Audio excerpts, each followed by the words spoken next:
అందరికి ప్రేతులాడండి. Good evening. So ఇది థర్డ్ సెషన్ అనుకుంటా. మనము ఫస్ట్ సెషన్ లో సంస్కృత భాష ఈ దేశ మూల భాష కాదన్నది చూసుకున్నాము. ఆ చూసుకునే క్రమంలో సంస్కృత భాష Indo European language, Indo Iranian language లోని, ఆర్యన్ లాంగ్వేజ్ లోని ఒక చూసినాము. కానీ సంస్కృత భాష అన్ని భాషలకు మూల భాష కాదు, మదర్ ఆఫ్ ఆల్ లాంగ్వేజ్ చూస్తున్నాము. తరువాత సంస్కృత భాషకు వ్యాకరణముగా చెప్పబడుతున్న అష్టాధ్యాయి ఏ ఏ కాలంలో రాయబడింది, ఆ అష్టాధ్యాయి యొక్క వ్యాకరణకర్త లేకపోతే గ్రామరియన్ గా చెప్పబడుతున్న సంస్కృత భాష వ్యాకరణ పితామహుడుగా చెప్పబడుతున్న పాణిని అనే వ్యక్తి బ్రాహ్మణుడా లేకపోతే బౌద్ధ భిక్షువా అన్న విషయం చూసుకున్నాము. అలాగే పాణిని మొదటి గ్రామర్ ఏదైతే బుద్ధుని యొక్క ఆశీర్వాదం వలన రాసిన మొదటి గ్రామర్ ట్రీటీస్ అయితే ఏది ఉందో అందులో కేవలము 1000 శ్లోకాలే చూస్తున్నాము. ఇప్పుడు ఉన్న అష్టాధ్యాయులో ఆన్ గ్రంథాల ప్రకారం తీసుకుంటే 3991 అని, 3981 అని, అట్లా ఆన్ అన్ యావరేజ్ 3910 ప్లస్ లేదా శ్లోకాలు ఉంటాయి. కానీ మనం చూసుకున్న దాంట్లో ఆల ప్రకారం చూసుకుంటే చైనా ప్లస్ ఎవరైతే సాంగ్ ఇట్సింగ్ రాశారో ఈ వ్యాకరణ గురించి వాళ్ళ ట్రావెలర్స్ బుక్స్ లో చూసుకుంటే పాణిని కేవలము 1000 సూత్రాలు తర్వాత ఆ 1000 సూత్రాల పాణిని యొక్క వ్యాకరణమును జయాదిత్య 18,000 సూత్రాలు రాసినట్టు, అలాగే జయ రాసిన 18,000 సూత్రాలను పతాంజలి 24,000 సూత్రాలకు అలాగే పతాంజలి రాసిన 24,000 సూత్రాన్ని భాతృహరి 25,000 సూత్రాలు తీసుకెళ్ళినట్టు చూసినాము. కానీ ఎక్కడ కూడా అష్టాధ్యాయి గురించి మనం చూడలేదు. వీళ్ళ తర్వాత 11వ శతాబ్దంలో వచ్చిన అల్బురిని కూడా వ్యాకరణమైన అష్టాధ్యాయి మొదటి అంటే పాణిని రాసిన గ్రామర్ అష్టాధ్యాయి అనుకోండి. ఎందుకంటే అష్టాధ్యాయి బ్రాహ్మణు తర్వాత రాసుకున్న పెట్టుకున్న పేరు అష్టాధ్యాయి, పాణిని పేరు మీద రాసుకుని అష్టాధ్యాయిని పెట్టుకున్నారు.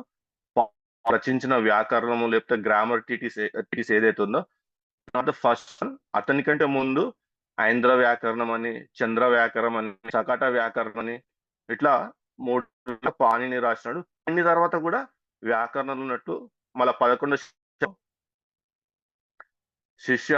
శిష్య హితవృత్తి వ్యాకరణము ప్రాచుర్యంలో తన గురువుకు గురుదక్షిణగా ఆ గురువు రచించిన వ్యాకరణాన్ని రుచి మరి ప్రాచుర్యంలోకి తీసుకెళ్ళినట్టు చూసి, అదేవిధంగా సంస్కృత భాష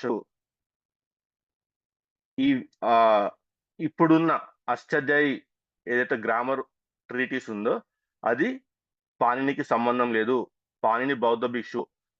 ఈ పాణిని వచ్చిన జయాదిత్య తర్వాత వచ్చిన పతంజలి కానీ, పతంజలి తర్వాత వచ్చిన బౌద్ధ భిక్షువులు.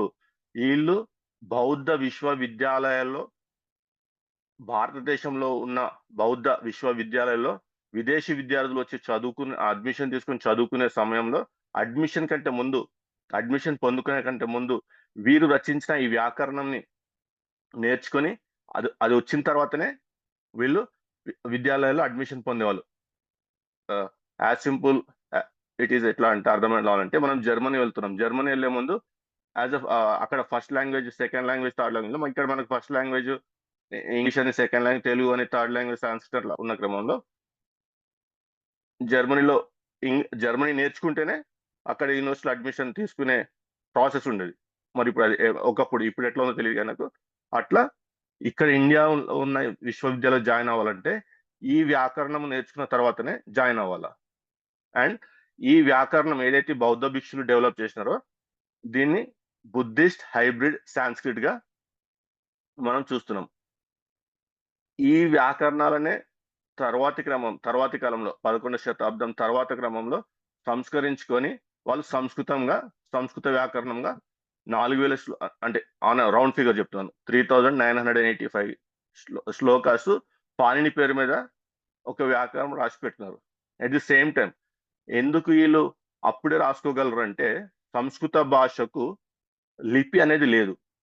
ఏ భాష అయినా సరే, మౌఖికంగా మాట్లాడే ఏ భాష అయినా సరే అలా అంటే వ్రాతపూర్వ రాయాలి అనుకుంటే ఆ రాయటానికి అక్షరాలు, కానీ సంస్కృత భాషకు ఎటువంటి లేదు. సంస్కృత భాషకు ఎటువంటి అక్షరమాల లేదు. మనం ఇప్పుడు సంస్కృత భాషలో రాయబడిన గ్రంథాలను చూస్తున్నప్పుడు అది దేవనాగరి యొక్క అక్షరమాలను ఉపయోగించుకొని వ్రాయబడ్డది అని చెప్పి స్పష్టంగా అర్థమవుతుంది. ఈ దేవనాగరి యొక్క అక్షరమాల ఎప్పుడు వచ్చిందంటే క్రీస్తు శకము 10వ శతాబ్దం తర్వాతనే ఈ దేవనాగరి అక్షరమాల చెంది అందుబాటులోకి వచ్చింది. ఆ 10వ శతాబ్దం తర్వాత అభివృద్ధి చెంది అందుబాటులోకి వచ్చిన దేవనాగరి అక్షరమాలను ఉపయోగించి సంస్కృత గ్రంథాలు రాసుకున్నారు. అందుకనే మనకు భండార్కర్ ఓరియంటల్ ఇన్స్టిట్యూట్ మాన్యుస్క్రిప్ట్ కూడా తాళపత్రమేమో 10వ శతాబ్దం తర్వాత లభ్యంలో ఉన్నాయి. ఆన్ పేపర్ ఏమో 14వ శతాబ్దం తర్వాత లభ్యమై. సో ఇవన్నీ చూస్తూ ఉంటే భాషలో రచించుకున్న ఈ బ్రాహ్మణంతా కూడా దేవనాగరి లిపి ఉపయోగించుకొని రచించినారు కాబట్టి దేవనాగరి లిపి తర్వాత ఉనికిలోకి వచ్చింది, అభివృద్ధి చెంది అందుబాటుకు వచ్చింది కాబట్టి ఈ గ్రంథాలన్నీ కూడా మనం 10వ శతాబ్దం తర్వాత రాసుకున్నాక కంక్లూడించాము. అటు తర్వాత ఒక చరిత్రను అధ్యయనం చేస్తూ ఈ కాన్సెప్ట్ ఎంతవరకు నిజము అనే చూసే క్రమంలో మనము సత్యయుగాన్ని గురించి చూసుకున్నాము తర్వాతి క్లాసులో. సత్యయుగం నుంచి చూసుకునేటప్పుడు ఈ సత్యయుగం గురించి వారి యొక్క గ్రంథాల్లో ఏ వర్ణన ఉంది అని ఒకటి చూసాం. నాకు ఒక 15-20 సెకండ్ టైం ఇస్తే I will share my screen.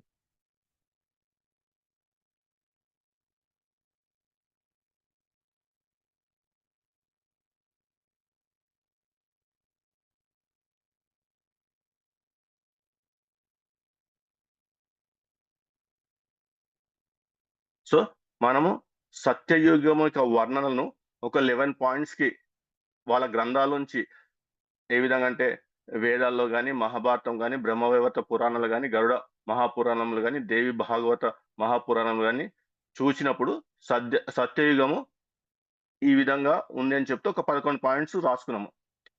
ఆ యుగమందు ఆ డెమోన్స్ కానీ, గంధర్వస్ కానీ, దేవతాస్ కానీ, యక్షస్ కానీ, రాక్షసస్ కానీ, నాగస్ కానీ లేరు అని చెప్పి చూస్తున్నాం.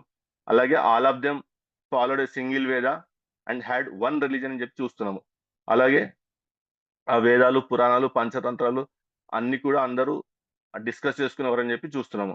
అలాగే బ్రాహ్మణులు మాత్రమే ఆ వేద జ్ఞానంలో దే ఆర్ ప్రొఫిషియెంట్ కన్వర్జెంట్ అని చెప్పి చూసుకున్నాము. అలాగే బ్రాహ్మణులు, క్షత్రియులు, వైశ్యులు, శూద్రులు ఉండేవాళ్ళు, శూద్రులు బ్రాహ్మణులకు సేవ చేయడానికి నియమింపడం విషయం కూడా చూస్తున్నాం. అలాగే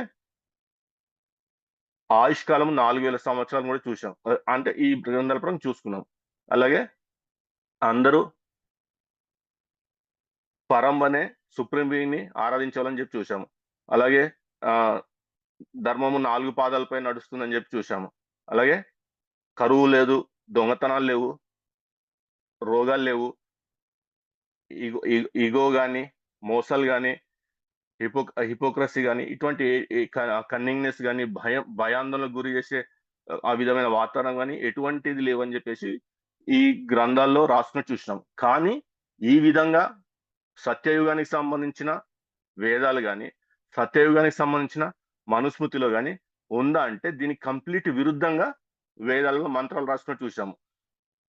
అదేవిధంగా బ్రహ్మ దగ్గర నుంచి రాక్షసులు వేదాలు తస్కరించినప్పుడు లేదా దొంగలించినప్పుడు విష్ణువు హయగ్రీవ అవతారంలో వెళ్ళి ఆ రాక్షసులను ఓడించి ఆ వేదాలను తీసుకొచ్చి తిరిగి బ్రహ్మకు అప్పగించినట్లు, మరొకసారి బ్రహ్మ దగ్గర నుంచి రాక్షసులు వేదాలను దొంగలించినప్పుడు మత్స్య అవతారంలో వెళ్ళి ఆ రాక్షసును ఓడించి ఆ వేదాలను తీసుకొచ్చి తిరిగి బ్రహ్మకు అప్పగించినట్లు, అలాగే వేదాలలో తమ ఆయుష్ 100 సంవత్సరాలు ఉండేలాగా చూడమని ప్రార్థిస్తున్నట్టు, అలాగే ఇతర మతస్థులను లైక్ లింగారాధికులను నాశనం చేయండి, చంపేయండి, వారి ఆస్తుపాస్తులు దోచుకోటకు సహాయం చేయండి అని మంత్రాలు ఉన్నట్లు, అలాగే కీకట ప్రాంతంలో ఉన్న నాస్తికులను, అంటే కీకట ప్రాంతం అంటే ప్రస్తుతం బీహార్, అంటే బౌద్ధం అక్కడ ప్రాచుర్యంలో ఉండేది.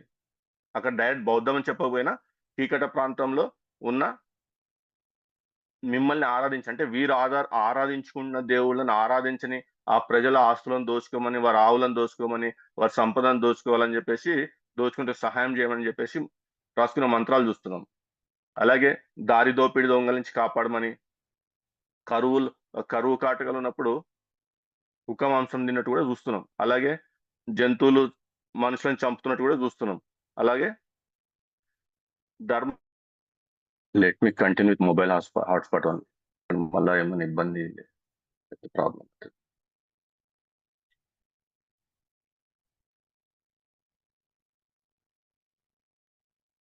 Okay. Let us continue. So, ఈ విధంగా మనము ఈ ఈ మహాభారతంలో, బ్రహ్మవైవర్త పురాణంలో, గరుడ మహాపురాణంలో, దేవి భాగవత మహాపురాణంలో వివరింపబడిన సత్యయుగం యొక్క ఏ విధంగా ఉండేది అని వివరింపబడిన సత్యయుగం యొక్క లక్షణములను ఆ వేదాలలో గాని, మనుస్మృతిలో గాని చూసినప్పుడు దానికి విరుద్ధంగా ఉన్నది కాబట్టి సత్యయుగం అనేది కాన్సెప్ట్ అబద్ధము అని ఒక కంక్లూజన్‌కి వచ్చినాము. ఇవన్నీ కాకుండా జస్ట్ మనము స్మృతి చూసినా గాని, మనుస్మృతి 8దో అధ్యాయంలోని 4-7 శ్లోకాలు చూసినా గాని, లేదా మంత్రాలు చూసినా గాని, శ్లోకాలన్నాము. అందులో 18 రకాల శిక్షలున్నాయి. దొంగతనానికి, వయలెన్స్‌కి, అడల్టరీకి, మళ్ళా డిస్ప్యూట్స్ రిగార్డింగ్ బౌండరీస్‌కి, మళ్ళా తూనికలు, కొలతలు దాంట్లో తేడాలు చేస్తే దానికి గ్యాంబ్లింగ్‌కి, బెట్టింగ్‌కి, మళ్ళా సెల్లింగ్ వితౌట్ ఓనర్‌షిప్ కన్సెంట్ ఇట్లా అప్పు తీసుకొని తిరిగి ఇవ్వకపోవటం ఇట్లాంటి 18 రకాల ఆహ్, మిస్టేక్స్‌కి శిక్ష అంటే శిక్ష ఏ విధంగా విధించాలని వివరించబడింది. అంటే ధర్మము 4 పాదముల మీద ఉన్న ఆ సత్యయుగంలో ఈ శిక్షల గురించి ఎందుకు రాయబడి ఉంటుంది? మొదటి మానవ ధర్మశాస్త్రమైన సత్యయుగానికి సంబంధించిన ధర్మశాస్త్రమైన మనుస్మృతిలో. ఆ విధంగా ధర్మం 4 మీద ఉన్నప్పుడు శూద్రులకు ఆస్తిపై ఎటువంటి హక్కు లేకుండా, శూద్రులు బ్రాహ్మణులకు సేవ చేస్తూ, బ్రాహ్మణులు, శూద్రులకు సంబంధించిన సమస్తమును వారి ఆధీనంలో ఉంచుకొని, ఒకవేళ శూద్రుడికి ఏమైనా ఆస్తులు అట్లాంటివి ఉంటే కూడా లేదా అద్ ఆహ్, పని చేసి సంపాదించుకున్న ఏదైనా సరే వాళ్ళు తీసుకోవచ్చు అని అటు అధర్మమైన మంత్రాలు గూడా మనం చూస్తున్నాం. శ్లోకాలు చూస్తున్నాం. అలాగే 10వ అధ్యాయం 44వ శ్లోకంలో పాండురకసు, చోడాసు, ద్రవిడాసు, కంబోజాసు, యవ్వనాసు, సకాసు, పల్లవాసు, చీనాసు, కిరాటాసు, దరాదాసులు ఉన్నట్టు చూస్తున్నాము. మనకు అలెగ్జాండర్ మనకు భారతదేశంపై ఏ సంవత్సరంలో క్రీస్తు పూర్వం దండెత్తి వచ్చాడో మనకు తెలుసు. అంటే కలియుగంలో అతను భారతదేశం పైకి దండెత్తి వచ్చినప్పుడు, ఈ గ్రీకుల గురించి సత్యయుగం ఎందుకు రాసుకున్నారు అనేది ఒక క్వెషన్. అలాగే ఈ ద్రవిడులు మనం అంటే భారతదేశంలోని దక్షిణ ప్రాంతం అంతా కూడా ద్రవిడ భారతం ఇదంతా. ఒకప్పుడు ఆర్యులనేవారు భారతదేశానికి రాకముందు కశ్మీర్ నుంచి కన్యాకుమారి వరకు ద్రవిడ భారతమే, తమిళమే ఇవి యొక్క కామన్ లాంగ్వేజ్ అని చెప్పి అంబేద్కర్ గారు తన రచనలో రాయటం తెలుసు. ఇన్ ఫ్యూచర్ ఆయన గురించి, ఆయన రచనల గురించి మనము సెషన్స్ ఏమైనా పెట్టుకున్నప్పుడు అందులో ఇంకా లోతుగా చూద్దాం. సో, ఈ కలియుగంలో వచ్చిన ఈ సకలులు, పల్లవులు, కంబోజులు, యవనులు సత్యయుగంలో వాళ్ళ సత్యయుగానికి చెందిన మానవ శాస్త్రంలో ఎందుకు రాసుకున్నారు అనే ఒక ప్రశ్న మనకు రావాలా.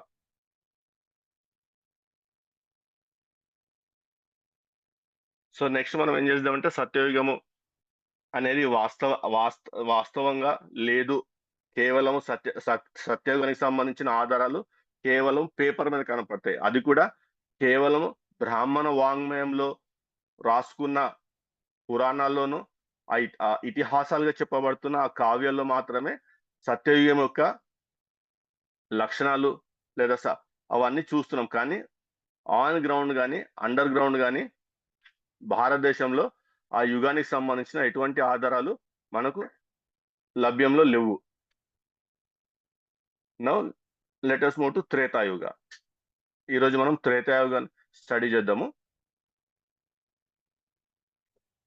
సో, ఎందుకంటే మీకు కంటిన్యూటీ రాటానికి నా సెషన్స్ యొక్క కంటిన్యూటీ రాటానికి ఇప్పటి వరకు ఆ సంస్కృత భాష గురించి, ఆ సత్యయుగం గురించి ఆహ్, బ్రీఫ్‌గా సమ్మరైజ్ చేసి చెప్పడం జరిగింది. సో, సత్యయుగం అంటే మనకు 17,28,000 మానవ సంవత్సరాలు. అది స్క్రీన్ పైన పెట్టిన దాని టైమ్‌లైన్ కూడా పెట్టాను చూడండి. 38,91,102 బీసీ నుంచి 21,63,102 బీసీ వరకు సత్యయుగము. సత్యయుగానికి సంబంధించిన గ్రంథాలు ఏవంటే వేదాలు, మనుస్మృతి. ఆ వేదాలు, మనుస్మృతిలో ఉన్న మంత్రాలను లేకపోతే శ్లోకాలను పరిశీలించే ఆ సత్యయుగం యొక్క వర్ణన ఇతర గ్రంథాలు రాసుకున్నదంతా కూడా అబద్ధం అని చెప్పేసి మనం ఒక కంక్లూజన్కి వస్తున్నాము. అటు తర్వాత ఇప్పుడు త్రేతాయుగం గురించి ఈరోజు అధ్యయనం చేద్దాము. త్రేతాయుగం యొక్క కాల పరిమితి ఏంటంటే 12,96,000 మానవ సంవత్సరాలు. అది ఎప్పటి నుంచి మొదలవుతుందంటే సత్యయుగం అంతా కాగానే త్రేతాయుగము 20,63,102 బీసీ నుండి 8,67,102 బీసీ వరకు. ఈ యుగానికి సంబంధించి మనకు లభ్యంలో ఏముందా అంటే కేవలము రామాయణము, అలాగే గౌతమ ధర్మశాస్త్రము ఈ యుగానికి చెందినది అని చెప్పి రాస్తారు. అంటే 12,96,000 మానవ సంవత్సరాలు, హ్యూమన్ ఇయర్స్ కి సంబంధించి ఇతిహాసంగా మనకు చెప్పబడుతుంది కేవలము రామాయణము మాత్రమే. ఈ రామాయణం అనేది అన్నదమ్ములు రావణాసుడి యొక్క చెల్లిని అవమానించి పంపినప్పుడు చెల్లిపోయి అన్న దగ్గర మొరపెట్టుకున్నప్పుడు రావణాసుడు వచ్చి రాముడి భార్యను ఎత్తుకొని వెళ్ళినప్పుడు ఈ రాముడు రావణాసుడి మీద యుద్ధానికి వెళ్ళి తన భార్యను విడిపించుకునే ఒక స్టోరీ ఏదైతే ఉందో దీన్ని త్రేతాయుగంలో భారతదేశంలో జరిగిన ఇతిహాసంగా చెప్పుకోవటం అనేది కొద్దిగా ఇది ఎగ్జాగరేట్ చేసి లేకపోతే అన్బిలీవబుల్ అన్నమాట ఇది. ఎందుకంటే ఇన్ని సంవత్సరాలకు కేవలము ఒక ఇద్దరు వ్యక్తుల మధ్య జరిగిన యుద్ధము చరిత్ర అవుతుందా అనేది ప్రశ్న. దాని గురించి కేవలము వాల్మీకి మాత్రమే గ్రంథస్థం చేస్తారు. మరి కంటెంపరీ రైటర్స్ ఎవరు కూడా ఇంకేం ఎటువంటి చరిత్ర రాయలేదు. ఇప్పుడు మనము రాముడి రాజ్యం ఎక్కడంటే అయోధ్య అని చెప్పేసి చదువుకుంటాము. మరి కేవలం అయోధ్య రాజ్యమునకు రాజుగా ఉన్నప్పుడు ఆ కంటెంపరీ ఇంకా రాజ్యాలు ఉన్నాయి కదా, ఆ చుట్టుపక్కల రాజ్యాలు ఉన్నాయి కదా. అయోధ్య అంటే మొత్తం భారతదేశం కాదు కదా. జనపదాల కాలంకి వచ్చేసరికి 16 జనపదాలు చూస్తున్నాము భారతదేశం మొత్తం మీద. తర్వాత జనపదాల నుంచి డైనాసిటీ ఈ చరిత్రకు వచ్చినప్పుడు నంద డైనాసిటీ, మౌర్య డైనాసిటీ, బృహద్ర డైనాసిటీ, నంద డైనాసిటీ, మౌర్య డైనాసిటీ చూస్తున్నప్పుడు మౌర్య డైనాసిటీలో ఉన్న అశోకుడి పరిపాలన వచ్చేసరికి అఖండ భారతం ఏలినట్టు, అంటే తను ఏలిన అఖండ భారతాన్ని జంబూ ద్వీపం అని పిలుచుకున్నట్టు ఇవన్నీ చూస్తున్నాం కదా. కానీ ఇక్కడ త్రేతాయుగంలో రాముడు కేవలం అయోధ్యకు రాజే ఉండి అతని భార్య కోసం జరిపిన పోరాటాన్ని దేశ చరిత్రగా చెప్తూ అదొక్కటే ఈ దేశానికి ఒక చరిత్ర అని చెప్పడం అనేది కొద్దిగా అన్బిలీవబుల్ థింగ్. అందుకే మనం ఆ గ్రంథాన్ని అసలు అధ్యయనం చేద్దాము. ఆ రామాయణాన్ని మాత్రం అధ్యయనం చేద్దాము, రామాయణ గ్రంథాన్ని. నెక్స్ట్ సెషన్స్ లో ద్వాపర యుగం చూసేటప్పుడు మహాభారతాన్ని, తర్వాత కలియుగం గురించి చూసేటప్పుడు పురాణాలని అధ్యయనం చేద్దాం. సో మొట్టమొదటిగా అసలు రామాయణం ఎప్పుడు రాయబడింది అనేది చూద్దాం మనం. మీకు రామాయణంలో బాలకాండంలో చూసినా కానీ ఉత్తరకాండంలో చూసినా కానీ ఈ రామాయణము ఇది కావ్యము అని చెప్పబడింది. ఎక్కడ కూడా ఇది ఇతిహాసము అని చెప్పబడలేదు. కావ్యము in the sense a poem, అంటే కవి యొక్క మదిలో వచ్చిన ఆ కవితని అక్షర రూపంలో పెట్టినాడు అని అర్థం ఇన్ సింపుల్ లాంగ్వేజ్. సో ఈ కావ్యము అనేది ఇతిహాసం ఎన్నటికి కాదు. ఇది కావ్యం అని బాలకాండ 2:41 చూస్తాము. ఇది రామాయణ కావ్యం అని చెప్పేసి ఉత్తరకాండ 111:16 చూస్తాము. ఇది ఆది కావ్యం అని చెప్పేసి ఉత్తరకాండ 111:3 చూస్తాం. ఆది కావ్యం అంటే ఫస్ట్ పోయం. అలాగే ఉత్తరకాండ రామాయణ మహాత్మ్యంలోని 1:19 ఇది మహాకావ్యం అని, అంటే గొప్ప పోయం. అందులోని 22 కూడా కావ్యం అని చూస్తాము, 27 కూడా కావ్యం అని చూస్తాము. అందులోని 5:54 కూడా మహాకావ్యం అని చూస్తాము. 5:61 రామాయణ మహాది కావ్యం అని చెప్పి చూస్తాము. ఎక్కడ కూడా ఇది ఇతిహాసము అని మాత్రం చూడము. నెక్స్ట్ ఇదే రామాయణంలో చైత్య ఇది ఒక ప్రస్తావన వస్తుంది, జాగ్రత్త వినండి.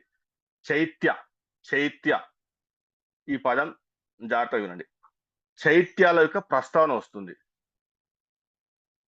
అయోధ్యకాండ 3:18లో, అయోధ్యకాండ 25:4లో, అయోధ్యకాండ 17:16లో, సుందరకాండ 12:15లో ఈ చైత్య గృహాల యొక్క ప్రస్తావన వస్తుంది. ఈ చైత్య గృహాలు ఏంటి అంటే, the student Sanskrit English dictionary ప్రకారము, ఇది విఎస్ ఆప్టే గారిది 111వ పేజీలో, చైత్య అనేది బుద్ధ్ ఔర్ జైన్ టెంపుల్ అని చెప్పి స్పష్టంగా రాసినారు. అలాగే సంస్కృత్ శబ్దార్థ్ కౌస్తుబ్ గారి డిక్షనరీ ప్రకారము 440వ పేజీలో చైత్య అనేది బుద్ధియా జైన్ మందిర్ అని చెప్పి స్పష్టంగా రాసినారు. అలాగే త్రికంష్ ఓష్ 332లో కూడా చైత్య మాత్నే బొద్విం దోషక్ వృక్షి అని చెప్పేసి బౌద్ధ మతానికి సంబంధించిన దానికి ఉందా రాస్తున్నా. అంటే చైత్యము అని రామాయణంలో రాయబడిన ఈ చైత్యం ఏదైతే ఉందో అది బౌద్ధారామము, లేదా బౌద్ధ మందిరము, లేదా జైన మందిరము అని చెప్పేసి మనకు స్పష్టంగా వారి యొక్క సంస్కృత డిక్షనరీలో ఆ పదానికి ఇచ్చిన డెఫినేషన్ బట్టే మనకు తెలుస్తుంది. అలాగే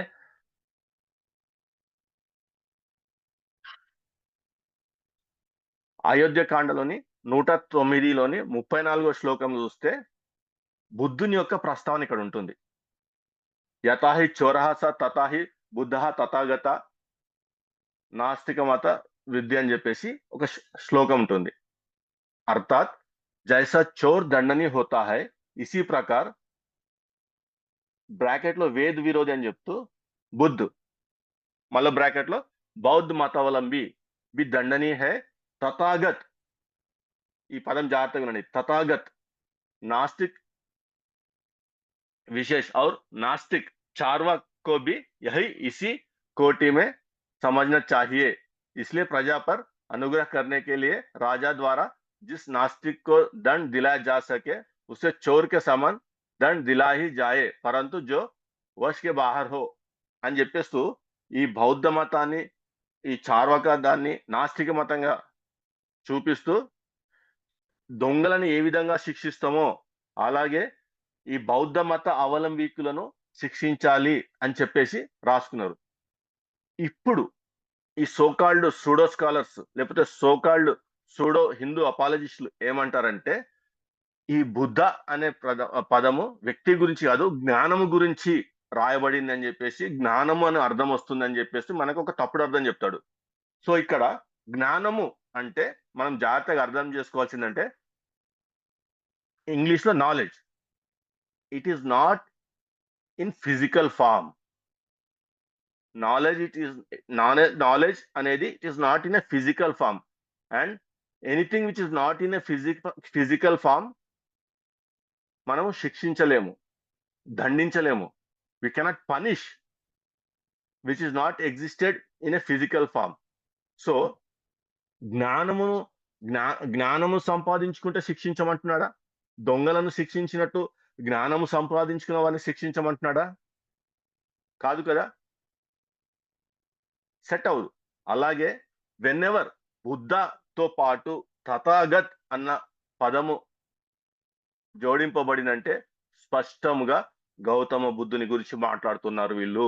ఎందుకంటే గౌతమ బుద్ధుని యొక్క టైటిల్ తథాగత గౌతమ బుద్ధ అని చెప్పేసి మనము వారి యొక్క బౌద్ధ వాంగ్మయంలో మనము తెలుసుకుంటాము. సో ఇక్కడ వీళ్ళు మనల్ని ఎంత తిమ్మిని బొమ్మిని చేసి మసిపూసి మారడికాయ చేసేది గౌతమ బుద్ధుని గురించి కాదు ప్రస్తావన అని చెప్పిన అది అబద్ధం అవుతుంది. స్పష్టంగా తథాగత్ అనేది బుద్ధునికి ఉన్న టైటిల్. అది ఇక్కడ చూడండి, ఇక్కడ ఒక శ్లోకం ఇచ్చి అర్థాత్ बुद्ध के अनुयायी आदि को राजा उसी तरह दंडित करे जैसा चोरों को दंडित किया जाता है. इस श्लोक में बुद्ध का अर्थ बुद्ध का अनुयायी है. इससे भी पहले 15वीं शताब्दी की गोविंद राजकृत व्याख्या भी मिलता है. उसने इसी श्लोक में आया शब्द तथागत की व्याख्या करते हुए कहा है, तथागत బుద్ధ తుల్యం అంటే ఈ కామెంటేటర్స్ కూడా ఆ పదాన్ని గౌతమ బుద్ధునికి సూచిస్తూ లేదా గౌతమ బుద్ధుడు స్థాపించినాడు అని చెప్పబడుతున్న ఆ బౌద్ధ మత అవలంబికులను శిక్షించడానికే ఉపయోగించారు అని చెప్తున్నారు. అలాగే గోవింద రాజ్కృత్ వాక్యం అతని కామెంటరీలు కూడా ఆ విధంగానే రాయబడింది. తథాగత్ బుద్ధ తుల్యం అని చెప్తూ అర్థాత్ తథాగత్ కా అర్థ హై బుద్ధ జైసే, బుద్ధుని పోలి ఉన్న లేదా బుద్ధుని శిష్యులు అని. స్పష్ట है कि रामायण की रचना बुद्ध के काफी समय बाद हुआ है అని చెప్పేసి ఒక నిర్ధారణకు వస్తున్నాం.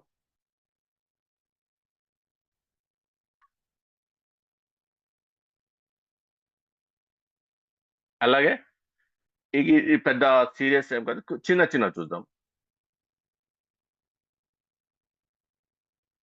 థర్డ్ పాయింట్ చూద్దాం ఇక్కడ. रामायण किष्किंध कांड 43:12 में सुग्रीव ने यवनों के देश तथा शाकाओं के नगरों के कुरु देश तथा माद्र देश के बीच बताया है. स्पष्ट है कि उस समय यवनों का शाकाओं का पंजाब के भूभाग पर अधिकार था. అంటే ఈ యవనులు వీళ్ళందరూ కూడా ఆ పంజాబ్ ఆ ప్రాంతంలోని భూభాగంపై అధికారం కలిగి ఉన్నారని చెప్పి స్పష్టంగా అర్థమవుతుంది. అంటే ఈ యవనులు శాఖలు శకలులు వీళ్ళు ఎప్పుడు వచ్చినట్టు? క్రీస్తు పూర్వము అశోకుని యొక్క తాత చంద్రగుప్త మౌర్య ఆ సమయంలో అంతకుముందు వచ్చిన అలెగ్జాండరు అంటే క్రీస్తు పూర్వం 4వ శతాబ్దము 5వ శతాబ్దము మ్యాక్స్ టు మ్యాక్స్ నుంచి క్రీస్తు పూర్వము 1వ శతాబ్దము లేదా క్రీస్తు శకము 1-2 శతాబ్దాలు వచ్చిన శకుల గురించి ఇక్కడ ప్రస్తావన ఉంది. అంటే ఎప్పుడు త్రేతాయుగం తర్వాత ద్వాపర యుగం తర్వాత కలియుగం ప్రారంభమై కూడా ఇది 5000 సంవత్సరాలు పైనప్పుడు ఈ యవనులు శకులు వీళ్ళు వచ్చే కాలానికి 3000 సంవత్సరాలు కంప్లీట్ అయిపోతుంది. వీళ్ళందరి గురించి ఎప్పుడో త్రేతాయుగంలో చెప్పబడుతున్న రామాయణంలో ఎందుకు చెప్పబడింది అనేది ఒక ప్రశ్న. ఇంకోటి ఏంటంటే 4వ పాయింట్, వర్తమాన్ రామాయణ में 24,000 श्लोक है, परंतु कात्यायनी पुत्र द्वारा रचित ज्ञान प्रस्थान की टीका महाविभाषा के अनुसार प्रथम अथवा द्वितीय शताब्दी में रामायण में केवल 12,000 श्लोक थे. General of royal Asiatic society 1907 లో ముద్రింపబడిన పేజ్ 97 ఈ విధంగా రాయబడింది. అంటే ఈ 12,000 శ్లోకాలను మరి 24,000 శ్లోకాలకు ఎవరు రాసినారు అని చూస్తే స్పష్ట है कि इसकी प्रथम शताब्दी के उत्तरार्ध में रामायण मूल रूप में रचित जा चुकी होती అని చెప్పేసి ఈ హిస్టోరియన్స్ ఇండాలజిస్టులు దీన్ని భావిస్తున్నారు. కానీ మనము సంస్కృత భాషకు ఇప్పుడు రామాయణం ఎందులో లభ్యం ఉందంటే సంస్కృత భాషలో లభ్యంలో ఉంది. ఏ లిపి లేకపోతే ఏ అక్షరమాల ఉపయోగించి రాసినారంటే దేవనాగరి అక్షరమాల ఉపయోగించి రాసినారని చూస్తున్నాము. కాబట్టి స్పష్టంగా చెప్పాలంటే 10వ శతాబ్దం తర్వాతనే దీనిని ఎవరో రచించినారు. That's it. ఇంకా సెకండ్ థాటే లేదు ఈ విషయంలో. అలాగే బౌద్ధ జాతక కథలో ఉన్న దశరథ జాతకాలోని ఈ రాముడి యొక్క చరిత్రను తీసుకునే వీళ్ళు ఎక్స్టెండ్ చేసినారు అని చెప్పేసి అంటారు. ఇక్కడ బౌద్ధ జాతకంలోని దశరథ జాతకంలో రాముడు, లక్ష్మణుడు, సీత ముగ్గురు దశరథుని యొక్క సంతానం. అంటే సీత ఇక్కడ వీళ్ళిద్దరికి చెల్లి అవుతుంది. ఇట్ ఈస్ సేమ్ టైం జాతక టెల్స్ వాల్యూమ్ 6 లో సమజాతకాలో స్టోరీయే వీళ్ళు రామాయణంలో కూడా పెట్టినారు అని చెప్పేసి కంపారిటివ్ స్టడీ చేసే స్కాలర్స్ చెప్తున్నారు. అలాగే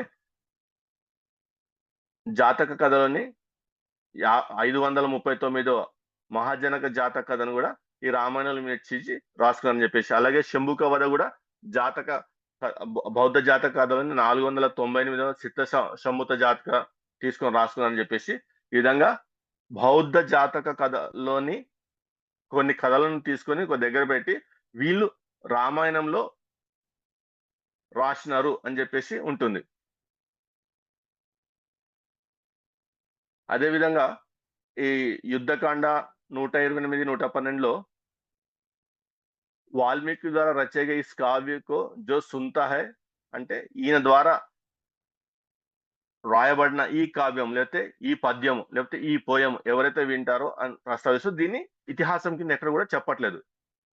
అలాగే యుద్ధకాండ 120, 110లో కూడా అర్థాత్ జో లోగ్ వాల్మీకి ద్వారా పహలే రచే గए ఇస్ కావ్య కో సునతే హై అంటే మొట్టమొదట రచించబడిన ఈ పద్యము వింటామో లేకపోతే ఈ పోయం ఈ కవిత పద్యం కూడా అనకూడదు కవితను వింటారో అని చెప్తూ దీన్ని ఇతిహాసం కింద చెప్పట్లేదు. కవిత కిందనే చెప్తున్నారు. అదే విధంగా రామాయణంలో వర్ణించబడిన ఆహ్, రావణాసురి ఆహ్, రాజప్రసాదం ఏదైతే ఉందో లేకపోతే అతని యొక్క ఆహ్, అతని యొక్క కోటను, అతని యొక్క నివాసం, అతని యొక్క గృహంను ఏ విధంగా వర్ణించబడి ఉందో అది యాక్చువల్‌గా అశ్వఘోషుడి యొక్క బుద్ధ చరిత్రంలో వర్ణింపబడిన వర్ణనకు అనుకూలంగా ఉంది అని జెప్పేసి చరిత్రకారులు రాస్తున్నారు. నేనెందుకు బౌద్ధం గురించి ముందు బౌద్ధం అని ఎందుకు చెప్తుంటే బౌద్ధ జాతక కథలు గాని, ఈ అశ్వఘోషుడి యొక్క బుద్ధ చరిత్ర గాని ఇవన్నీ ఒక పాలి ప్రాకృత భాషలో బ్రహ్మలిపిని ఉపయోగించి రాస్తున్నారు వీళ్ళు. వీళ్ళేం దేవనాగరి లిపి మీద ఆధారపడి రాసినయి కాదు. బౌద్ధ వాంగ్మయం అంతా కూడా బ్రహ్మలిపిని ఉపయోగించుకొని పాలి ప్రాకృత భాషలో రాసుకున్న వాంగ్మయం అంతా కూడా. సంస్కృత భాషలో వాళ్ళు ఏది రాయలేదు. తర్వాత బ్రాహ్మణులు బౌద్ధ భిక్షులుగా మారటము, వాళ్ళు సంస్కృత భాషను ఉపయోగించి రాసిన గ్రంథాలు అవి అన్నీ గూడా అడల్టరేటెడ్ బుక్సే దొరుకుతాయి మనకు. కానీ ప్రాథమికంగా వాళ్ళు దమ్మలిపిని ఉపయోగించుకొని పాలి పాలి ప్రాకృత భాషలోనే వారి గ్రంథాలను రాసుకున్నారు. సో, అశ్వఘోషుడు వర్ణించిన వర్ణన యాజ్ ఇట్ ఈజ్ రామాయణంలో మనకు దొరుకుతుంది.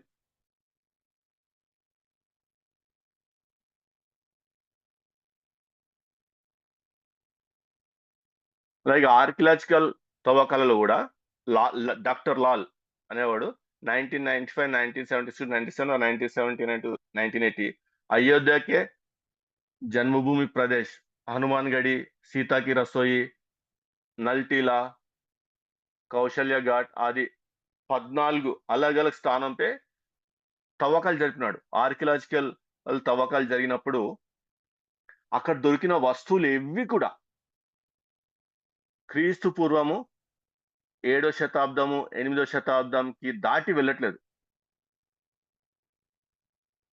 ఎక్కడ త్రేతాయుగము, తర్వాత వచ్చిన ద్వాపర యుగము, తర్వాత వచ్చిన కలియుగంలోని క్రీస్తు పూర్వము 7, 8 శతాబ్దం వరకే వాటి డేటింగ్ ఎళ్తుంది.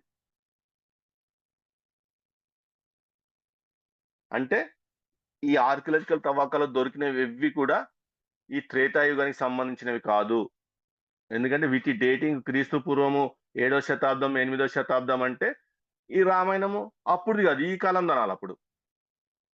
కలియుగంలో జరిగిందని చెప్పుకోవాలా. త్రేతాయుగానికి చెప్పకూడదు దీన్ని. సో, ఈ డాక్టర్ లాల్ యొక్క తవ్వకాల ద్వారా కూడా మనకు స్పష్టమైంది అంటే स्पष्ट है कि ईसा पूर्व 7वीं 8वीं शताब्दी से पहले अयोध्या कहाँ जाने वाला स्थान कभी आबाद नहीं हुआ था అంటే ఎప్పుడు కూడా అది it is not filled with the human population या पहली बार गौतम बुद्ध से कोई 100-150 वर्ष पहले ही आबाद हुआ था అంటే గౌతమ బుద్ధుని కంటే 100-150 సంవత్సరాలకు పూర్వం నుంచే ఈ ఆ ప్రాంతం అంతా కూడా హ్యూమన్ పాపులేషన్ తో ఉంది అని చెప్పేసి స్పష్టంగా అర్థమవుతుంది. ఈ యొక్క ఆర్కియలాజికల్ తవ్వకాల ద్వారా అని చెప్పేసి కూడా మనం అర్థమవుతుంది. సేమ్ ఇది ఆర్కియలాజికల్ తవ్వకాలకు సంబంధించి. ఈయన ఈ అన్ని రామాయణంలో చెప్పబడిన నందిగ్రామ్ గాని, చిత్రకూట్ గాని ఎక్కడ తవ్వకాలు జరిగినా గాని ఏది గూడా క్రీస్తు పూర్వము 7వ శతాబ్దము, 8వ శతాబ్దానికి వరకే ఎళ్తున్నాయి కానీ అటు పైకెళ్ళట్లేదు.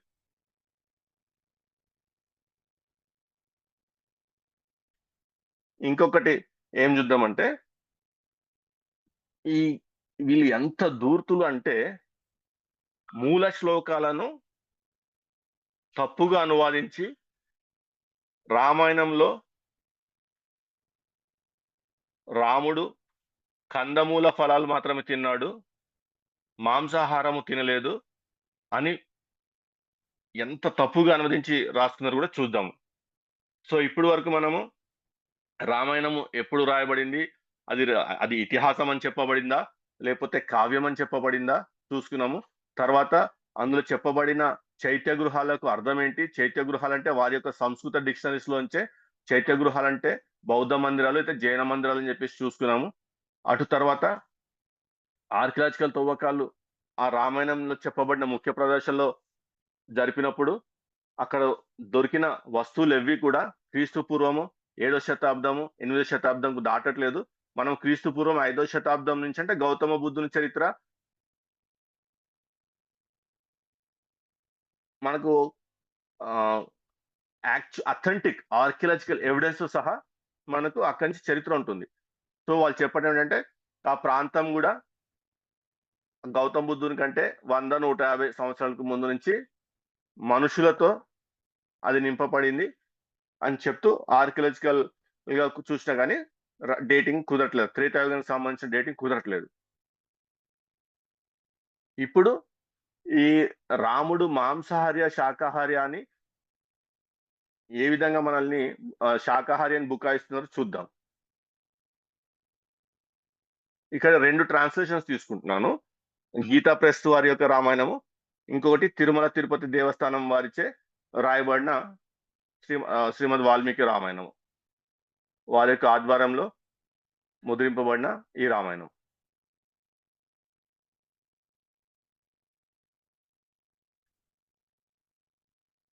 ఒక్క నిమిషము.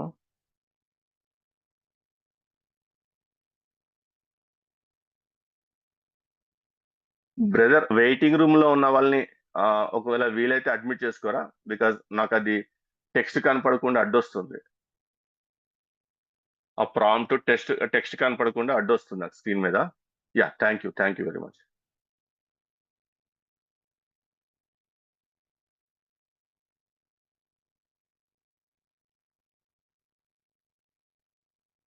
వాల్మీకి రామాయణము అయోధ్యకాండ 96లోని 1-2 శ్లోకాలు మీకు స్క్రీన్ పైన పెట్టాను చూడండి. ఈ సంస్కృత శ్లోకము, దాని యొక్క అనువాదంలో ఇది మూల శ్లోకము. ఇది తిరుమల తిరుపతి దేవస్థానం వారిది. దీని అనువాదం చూస్తే అర్థాత్ इस प्रकार सीता जी को नदी के दर्शन कराकर उस समय श्री रामचंद्र जी उनके पास बैठ गए और तपस्वी जनों का उपभोग में आने योग्य मांस से उनका इस प्रकार लालन करने लगे। इधर देखो प्रिय, यह कितना मूल्यम है, स्वादिष्ट है और इसको आग पर अच्छी तरह से सेका गया है. అంటే ఇక్కడ రోస్టెడ్ మటన్ తింటున్నారు వీళ్ళు అక్కడ కూర్చొని. యోగ్య మాంస్, ఇక స్పష్టంగా హిందీలో మీకు యోగ్య మాంస్ అని చెప్పి రాసి ఉండటం చూస్తున్నాం. దీన్నే మళ్ళా ఇంకొక శ్లోకం, వాల్మీకి రామాయణ అయోధ్యకాండ 96-1-2 ఇంగ్లీష్ ట్రాన్స్లేషన్ చూద్దాం. అందే English translation. Having shown to Sita the mountain river Mandakini and gratifying her with meat, Rama sat on the mountain slope. Righteous Rama was seated in Sita's company and remarked saying, "This meat is sacred. This is savory, roasted in fire." అని చెప్పేసి English translation కూడా స్పష్టంగా అది మాంసమే అని చూస్తున్నాం. దాని తెలుగులో కూడా స్పష్టంగా మాంసం అని చెప్పేసి చూస్తున్నాం. అదే గీతా ప్రెస్ వాళ్ళు ఇదంతా తప్పుగా అనువదించేసినారు. ఆ మాంసం అనే మూల శ్లోకంలో మాంసం అని ఉంటే దీన్ని ఫల్ మూల్కి అంటే ఫ్రూట్స్, కందమూలాలు తింటున్నాడని చెప్పేసి రాసుకున్నారు చూడండి. లేకపోతే ఫ్రూట్స్, వెజిటబుల్స్. మీట్ అనేది అంటే మూల శ్లోకంలో మాంసే అని ఉంటది చూడండి స్పష్టంగా. ఇక్కడ నేను విత్ మీట్ మాంసేనా, కానీ ట్రాన్స్లేషన్కి వచ్చేసరికి ఫల్ మూల్కే ఫ్రూట్స్, వెజిటబుల్ అని చెప్పేసి ట్రాన్స్లేట్ చేస్తున్నారు. ఎంత అన్యాయం చూడండి. స్పష్టంగా కనబడుతుంది మూల శ్లోకంలో మాంసం గురించి. కానీ అనువాదం వస్తే ఫ్రూట్స్, వెజిటేబుల్స్ అయిపోయింది.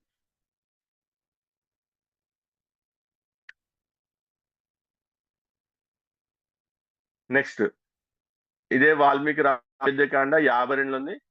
52లోని 102 శ్లోకం చూసినప్పుడు ఇక్కడ కూడా స్పష్టంగా ఇంగ్లీష్ ట్రాన్స్లేషన్ లో being famished Rama Lakshmana hunted and killed a boar, a Rishya animal అంటే white footed male antelope, a spotted deer and a great deer with black stripes and quickly partaking the pure meat reached a tree by the evening to spend the night అని చెప్పేసి స్పష్టంగా జంతువులను వేటాడినట్టు ఉంటుంది. తెలుగులో కూడా same అదే. కానీ Gita press వారు వచ్చేసరికి ఇవన్నీ కూడా వాళ్ళు ఆ కందమూలాలు, ఫలాలు, వెజిటబుల్స్ అని చెప్పేసి అవన్నీ వెజిటబుల్స్ కలెక్ట్ చేసుకొని వచ్చారని చెప్పేసి ట్రాన్స్లేట్ చేసి పడేసినారు. ఇదిగోండి, కందమూల్ ఆది లేకర్ సాయంకాలకే సమయ టహర్నే కే లియే చెట్టు కిందకి వచ్చారని చెప్పేసి స్పష్టంగా రాస్తున్నారు. కానీ మూల భాషలో మాత్రం వాటిని జంతువులను చంపినారని చెప్పి రాసింది. కానీ ట్రాన్స్లేషన్ హిందీలో ట్రాన్స్లేషన్ చేసేటప్పుడు అవి కందమూలాల కింద రాసి పడేసినారు, అంటే ఫ్రూట్స్ అండ్ వెజిటబుల్స్ కింద రాసి పడేసినారు. ఇంకొక శ్లోకం అయోధ్యకాండ 56:22. ఇందులో కూడా O Lakshmana, those who intended to live for long should specify the deity residing over here, therefore we shall bring the flesh of black antelope and offer sacrifice at the leaf hut. వీళ్ళు గృహం నిర్మించుకున్నప్పుడు ఆ గృహానికి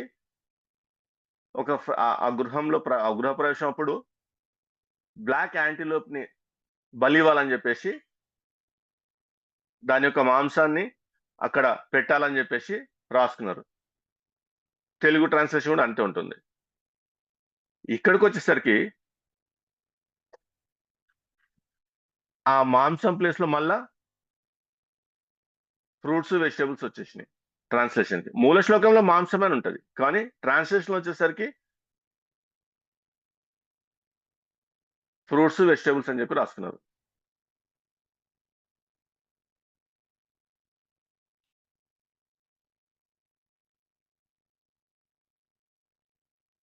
మళ్ళీ అయోధ్యకాండ 56:23లో కూడా O Lakshmana, kill an antelope and bring it here quickly, the rites as prescribed by the scriptures will have to be carried out, you know and recollect that tradition also అని చెప్పుంటే,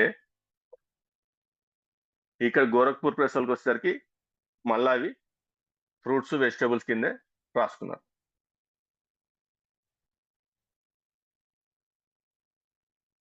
same అట్లా 56:26 కూడా జంతువులు ఉన్న ప్రతి చోట జంతువులను వేటాడి తీసుకొస్తామన్న ప్లేస్ లో కూడా జంతువులను జంతు మాంసాన్ని కాల్చి అంటే రోస్ట్ చేసుకొని తింటున్నారన్న స్థానంలో కానీ ఎక్కడ చూసినా కానీ ప్రతి శ్లోకంని అనువాదించినప్పుడు తప్పుగా యాజ్ ఇట్ ఈస్ గా అనువదించకుండా వీళ్ళు వెజిటబుల్స్, ఫ్రూట్స్, లేకపోతే కొన్ని చెట్ల భాగాలు అని చెప్పేసి రాసేసుకున్నారు.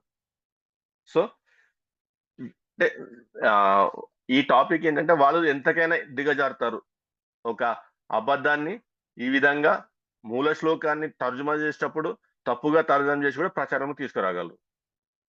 సో ఇప్పుడు నెక్స్ట్ ఇవాళకి లాస్ట్ టాపిక్ ఏంటంటే రామసేతు. వాళ్ళు ఏమడిగినా కానీ చూపించేది రామాయణానికి సంబంధించిన ఆధారం ఏంట్రా బాబు అంటే రామసేతు. సో యాక్చువల్ గా మరి ఇది మ్యాన్ మేడా, న్యాచురల్ ఫార్మేషనా?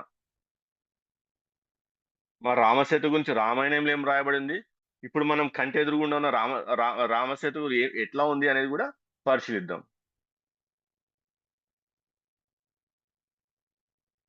ఒక రకంగా చూస్తే ఇప్పుడు కొత్త వాదనలు ఏంటంటే ఆ భారతదేశము, శ్రీలంక కూడా ఒకటే భూభాగంగా ఉండేది. ఆ కుమారి ఖండన్ అనే భూభాగము ఈ రెండు ప్రదేశాలు కల్పించి అదంతా భూభాగం ఒకటేగా ఉండేది, అంటే సముద్రమే లేదన్నట్టు ఒక రకంగా చెప్పాలంటే. ఆ కుమారి ఖండన్ అనేది తర్వాతి కాలంలో చేంజెస్ జరిగి ఎన్విరాన్మెంటల్ జియోగ్రఫికల్ చేంజెస్ జరిగి అది మునిగిపోయిందని చెప్తూ భారతదేశానికి శ్రీలంకకు మధ్యలో కూడా సముద్రం వచ్చింది అని ఒక థియరీ కూడా ప్రాచుర్యంలో ఉంది. అది మనకు సంబంధం లేదు. మనం ఓన్లీ రామసేతు గురించి చూద్దాం.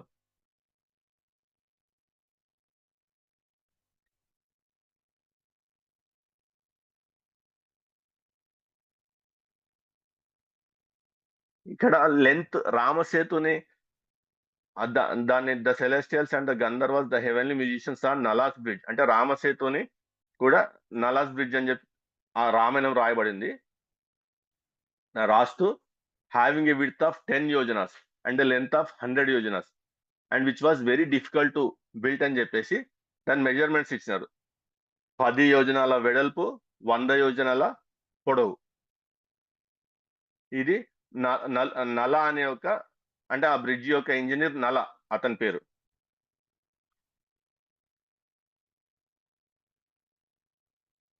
ఎవరు నిర్మించినారు దీన్ని అంటే వానరుల ద్వారా ఇది నిర్మింపబడింది అని చెప్పేసి మనం రామాయణంలో చూస్తాం.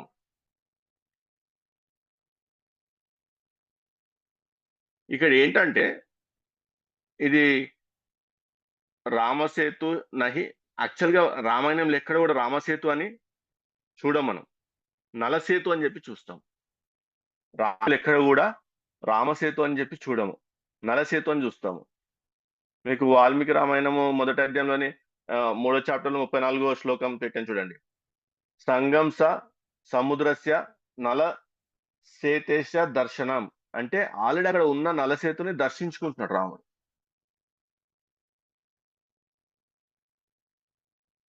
ఈ రామ్ కథ ఫాదర్ ఫాదర్ కామిల్ బుల్కే అతను కలెక్ట్ చేసిన వివిధ రామాయణాల్లోంచి చూస్తే ఆల్రెడీ రాముడు నిర్మింపబడి ఉన్న ఆ బ్రిడ్జికి వచ్చి నమస్కరిస్తున్నానని చెప్పేసి రాసుకున్నట్టు ఉంటుంది.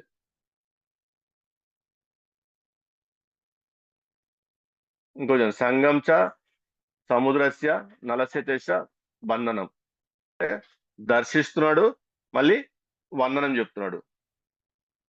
यदि पहले पार्ट को स्वीकार करे तो साफ होता है कि राम के वहां पहुंचने से पहले ही नल सेतु वहां విద్మాన్ తా, అంటే రాముడు అక్కడికి వెళ్ళే సమయానికి ఆ బ్రిడ్జ్ ఆల్రెడీ ఉంది అని చెప్పేసి ఈ రామ్ కథ ఫాదర్ కామిల్ బుల్కే ద్వారా రాయబడిన అతని యొక్క పరిశోధనలో రాయబడిన ఆ గ్రంథంలో రాయబడింది. అది ఇప్పుడు స్టోరీకి వద్దాం. అది ఎవరు నిర్మించారు అంటే huge bodied monkeys with mighty strength uprooted elephant size racks and mountains, అంటే ఆ బ్రిడ్జ్ నిర్మిస్తానికి వీళ్ళు ఏం చేసినంటే అక్కడ ఉన్న ఏనుగు సైజు అంత ఆ మౌంటైన్స్ కొండరాళ్లను ఆ బండలను తీసి అందులో పడేసి ఆ సముద్రంలో పడేసి నిర్మించినాడు.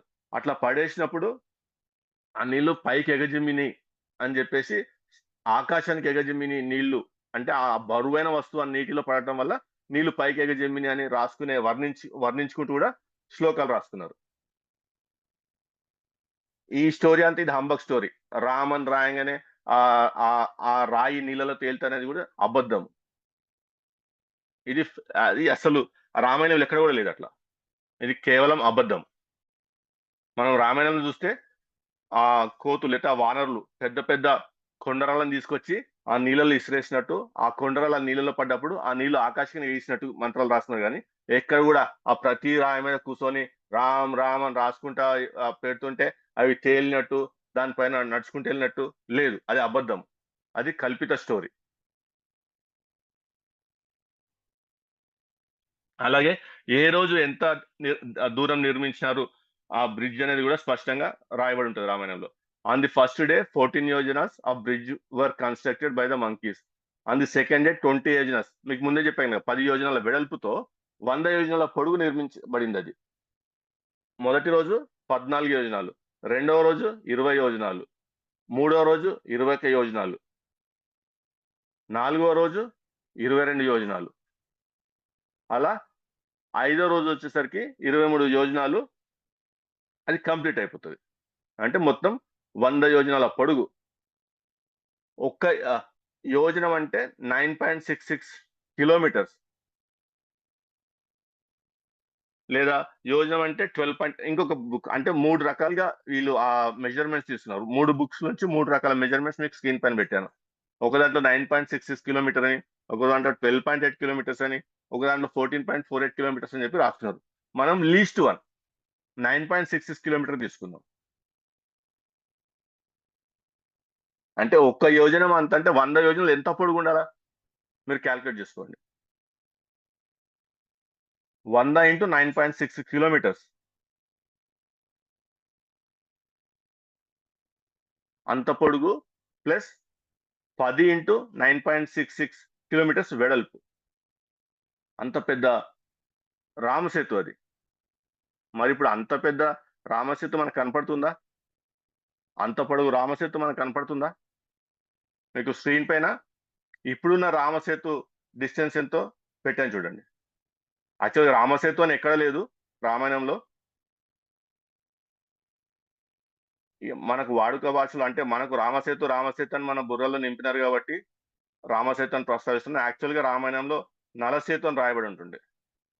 సో, ఇది 966 కిలోమీటర్ల పొడుగు ఉండాల బ్రిడ్జ్. రామాయణం ప్రకారము 966 కిలోమీటర్ల పొడవు. అలాగే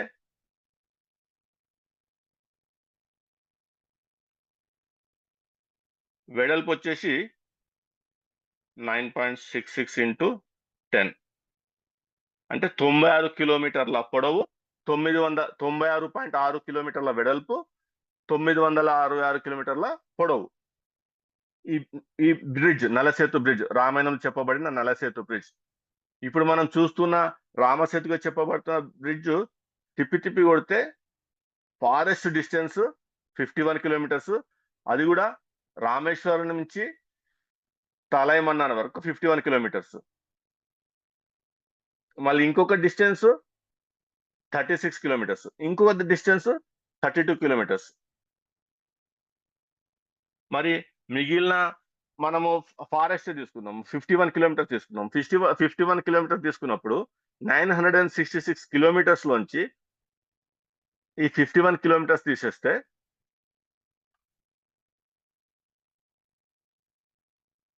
915 కిలోమీటర్స్ ఏమైనట్టు? ఎట్లా మాయమైపోతుంది 916 కిలోమీటర్స్ బ్రిడ్జ్? అసలు అంత ఒకేసారి అన్ని కిలోమీటర్స్ మాయమైపోయి అంత దగ్గరికి ఎట్లా వచ్చేస్తది డిస్టెన్స్? ఇంపాసిబుల్ అది.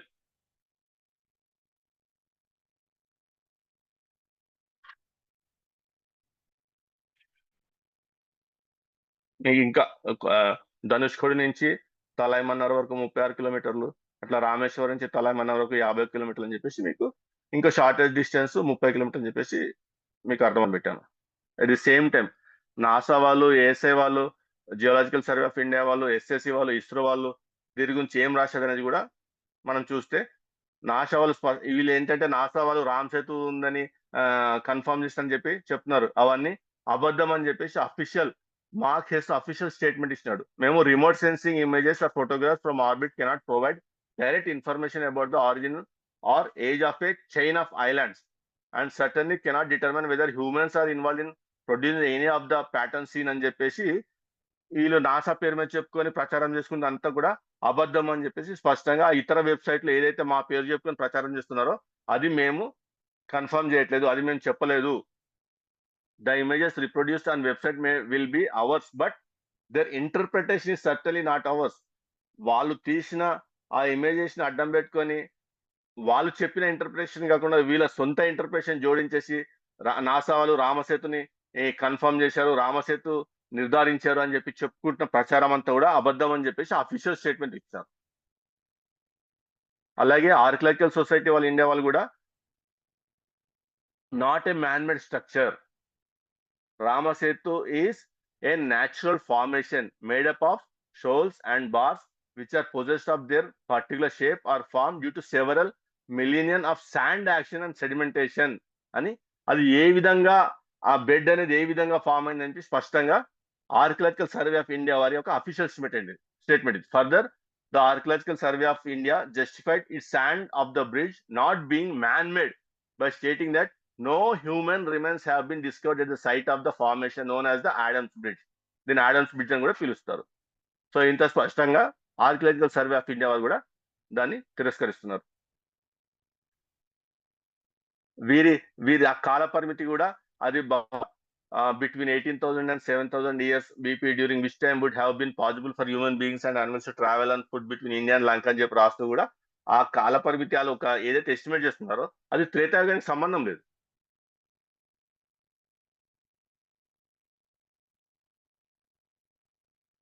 అలాగే ఒక రామేశ్వరం ఐలాండ్ ఇవాళ అప్రాక్సిమేట్లీ 1,25,000 years బిఫోర్ ప్రెసెంట్ అని చెప్పి రాస్తున్నా కానీ త్రేతాయుగానికి సంబంధం లేదు.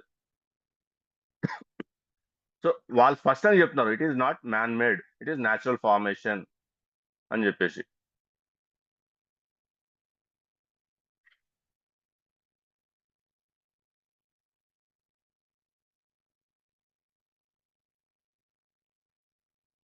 సో ఇంకా ఆర్కియలాజికల్ సర్వే ఆఫ్ ఇండియా వాళ్ళని ఆర్టీఐ యాక్ట్ చట్టం ఉపయోగించుకొని with reference to your letter number అని చెప్తూ dated 8/9/2019 the comments on the point is as under. Question ఏంటంటే please confirm whether Ramasetu if it is man made or natural and kindly provide the evidence in PDF or letter format claiming which justifies claim.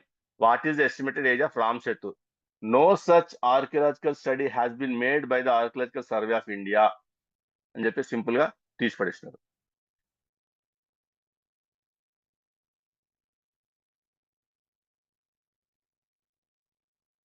ఈ అయోధ్య ఏదైతే రాముని జన్మస్థలం అని ఇప్పుడు ఏదైతే చెప్తున్నారో అసలు కన్నింగము భారతదేశ ఆర్కియలాజికల్ సొసైటీ ఆఫ్ ఇండియా యొక్క పితామహుడు అని మనకు తెలుసు అందరికి. అతను ఏం రాస్తున్నాడంటే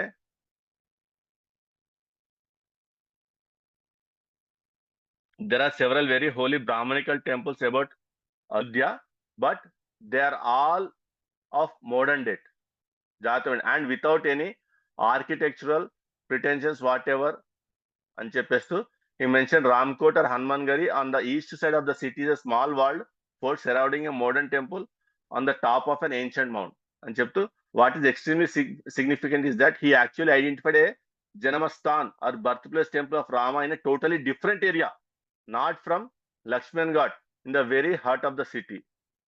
While Cunningham recorded oral traditions associated with the Ramayana story and clearly identified a Janmasthan temple, he made no reference to the Babri Masjid located close to the Ramkot Hanumangarh temple as standing on the site of the destroyed Ram temple. అనేది కూడా స్పష్టంగా రాదు. అంటే కన్నింగము ఇప్పుడు ఎక్కడైతే అయోధ్యలో రామ మందిరం బాబ్రీ మసీదుని కూల్చేసి కట్టినారో దాన్ని అసలు గుర్తించలేదు రాముని జన్మస్థలంగా. ఆయన ఎక్కడో ఉంది అంటే ఆ ఓరల్ ట్రెడిషన్స్ ఆ ఓరల్ స్టోరీస్ బట్టి అటు ఎక్కడో ఉంది, ప్రస్తుతం ఉన్న స్థలం అయితే కాదు అని చెప్పి స్పష్టంగా అర్థమవుతుంది మనకు అతను రాసిన ఆ గ్రంథంలో బట్టి. 1871లో రచించిన గ్రంథంలో స్పష్టంగా అర్థమవుతుంది పేజ్ 322లో. ఇంకొకటి, ఒకవేళ వీళ్ళు అనుకున్నట్టు 8,64,000 సంవత్సరాల క్రితం వీళ్ళు ఇవల్యూషన్ థియరీని నమ్ముతారు కదా.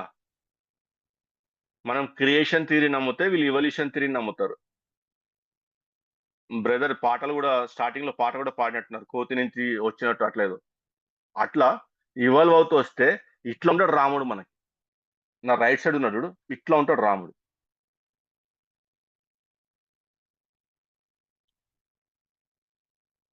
హోమోసేపియన్స్ ఆ ఇవల్యూషన్ థియరీ ప్రకారం చదివితే ఆ కాలంలో ఉన్న వాళ్ళని హోమోసేపియన్స్ అనేవాళ్ళు. హోమోసేపియన్స్ ఈ విధంగా ఉంటారు. ఈ రామాయణం జరిగిన కాలానికి సంబంధించి ఏదైతే చెప్పబడుతుందో ఆ కాలంలో హోమోసేపియన్స్ ఈ విధంగా ఉండేవాళ్ళు. ఇట్లా ఈ బంగారు కిరీటము, ఈ ధనస్సు, అసలు ఈ డ్రెస్సింగ్ లేదు.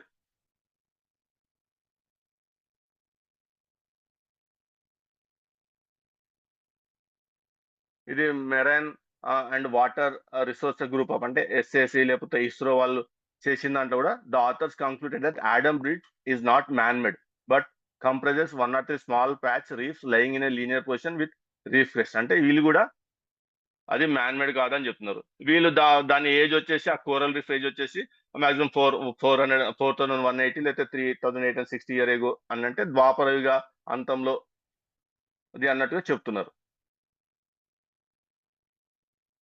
ఈ స్మృతి ఇరానీ ఒకరోజు ఒక ట్వీట్ పెట్టేసింది ఏమనంటే, సైన్స్ ఛానల్ వారు మనము రామసేతు అనేది మిత్ అని చెప్తాం కానీ సైన్స్ ఛానల్ వాళ్ళు మిత్తు కాదు, అది అది are the ancient Hindu myths of land bridge connecting India and Sri Lanka true scientific analysis suggest they are అని చెప్పేసి ఒక పోస్ట్ పెట్టేసింది జయశ్రీవారన్. యాక్చువల్ గా చూస్తే వాళ్ళు ఏం చెప్తున్నారంటే the sand bar may be natural but what is sitting on top of it is not, says the narrator in the promo, pointing out that the rocks are 7,000 old. ఎక్కడ త్రేతాయుగము, ఏ సమయంలో Ram Setu, 7,000 years ఓల్డ్స్ అంటే ద్వాపరయుగము, ఆ మహాభారత సమయం నాటి టైం అది ఆల గ్రంథాల ప్రకారం. And the sand bar is only 4,000 years old. అక్కడ రాళ్ళేమో 7,000 సంవత్సరాలు వయసు కలిగి, ఆ ఇసుక ఏమో 4,000 సంవత్సరాల వయసు కలిగి అని చెప్తూ the rocks on the top of the sand actually predate the sand, so there is more to the story అని చెప్పేసి వాళ్ళు నిర్ధారించలేదు.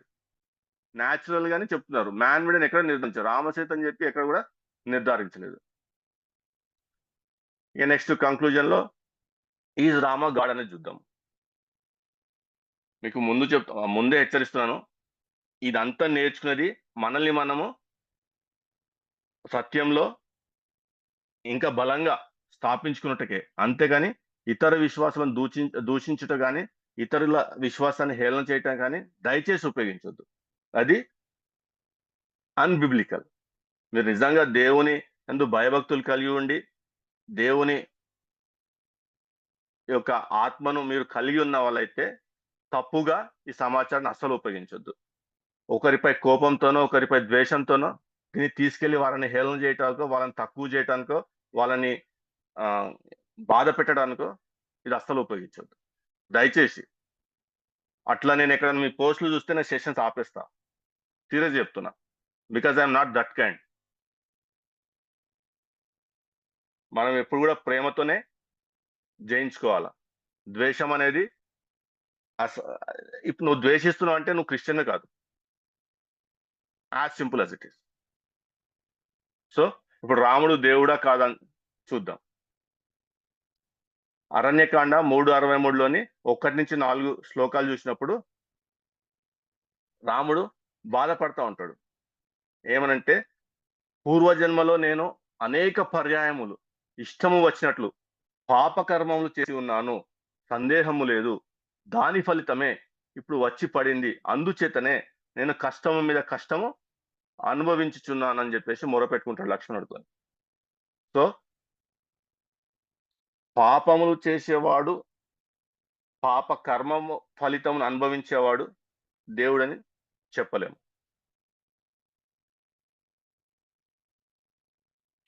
ఆ పాపము ఏంటిదంటే శివపురాణంలోని సెక్షన్ 3లోని చాప్టర్ 22లోని శతరుద్ర సంహితలోని 45-46 శ్లోకాలు చూస్తే, Vishnu attend highest pleasure only there he began to indulge in sexual dalliance with those women అని. విష్ణు అంటే అంతకుముందు తన రామావతారం కంటే ముందున్న అవతారంలో చేసిన పాపము. Vishnu saw those damsels born of nectar's place who were haughty due to their divine beauty and whose faces resembled the full moon. Fascinated by the Cupid's arrow, Vishnu attained highest pleasure only there. He began to indulge in sexual dalliance. అంటే ఇతర స్త్రీలతో ఒక రకంగా మన వాడుక భాషలు చెప్పాలంటే ఒక కైండ్ ఆఫ్ అక్రమ సంబంధం అది. What ever out of marriage it is sin, సింపుల్గా చెప్పాలంటే. అలాగే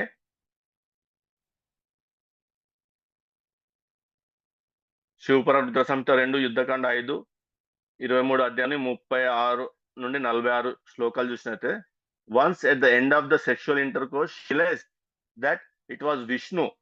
Vrinda rebuked him angrily and spoke thus, the two persons whom you made to appear in front of me shall become Rakshasas and abduct your wife. You will be distressed on account of separation from your wife, roaming about with Shesha, Lord of Snakes, who posed as your disciple. Here you will seek the help of monkeys in the forest. అంటే అంతకుముందు ఆ లక్ష్మణుడు ఎవరంటే శేషుడు అనమాట. ఈ విష్ణువు ఆయన ఇంకో ఇద్దరు కలిసి వెళ్ళి ఆమెను విష్ణువు ఏమో ఆమె భర్త రూపంలో ఉంటాడు, ఆ భర్త యొక్క సహచల రూపంలో వీరందరూ వెళ్ళి ఆమెను మోసం చేసి ఆమెని విష్ణువు అనుభవించి ఆమె యొక్క ప్రాతిపత్యాన్ని చెడగొడతాడు. ఎందుకంటే దీని బ్యాక్ స్టోరీ ఏంటంటే, శివుడు ఒక శంఖచూడుతో చేస్తున్న యుద్ధంలో ఓడిపోతా ఉంటాడు. ఎందుకు ఓడిపోతా ఉంటాడంటే, ఈమె యొక్క ప్రాతిపత్యాన్ని బట్టి అతని భర్త శివుడి మీద గెలుస్తా ఉంటాడు. పార్వతి వెంటనే విష్ణువు దగ్గరికెళ్ళి ఆమె యొక్క పాతివ్రత్యాన్ని చేర్చు అని చెప్పి ప్రాధేయపడ్డప్పుడు చూడండి, అంటే మరి పార్వతి యొక్క పాతివ్రత్యం ఏమైందో తెలీదు. ఆమె యొక్క పాతివ్రత్యం ద్వారా శివుడు ఎందుకు రక్షింపబడట్లేదో అర్థం కాదు మనకి.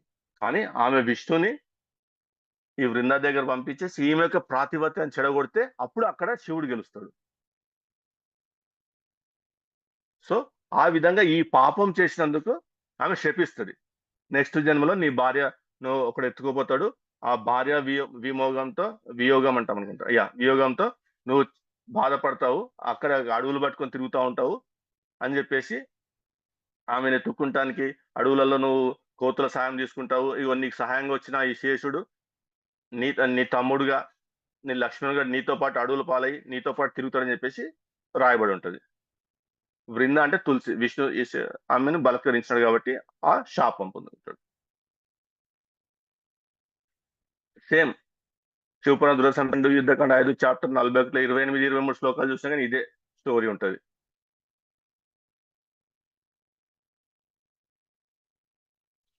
అలాగే దేవి భాగవతము బుక్ చాప్టర్ 24 వర్సెస్ 27 చూసినా కానీ the saying Hari the lord of the world slept and then engage in sexual intercourse with her అని చెప్పేసి తర్వాత ఆమె శపించినట్టు తులసి భర్త కాదని గ్రహించి ఆయనను గద్దించి శపించినట్టు రాసుకుంటారు.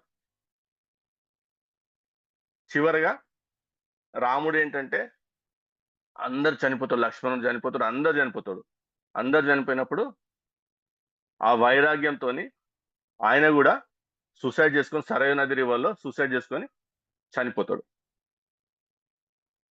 So that's it. ఇది రామాయణానికి సంబంధించిన కొన్ని ముఖ్య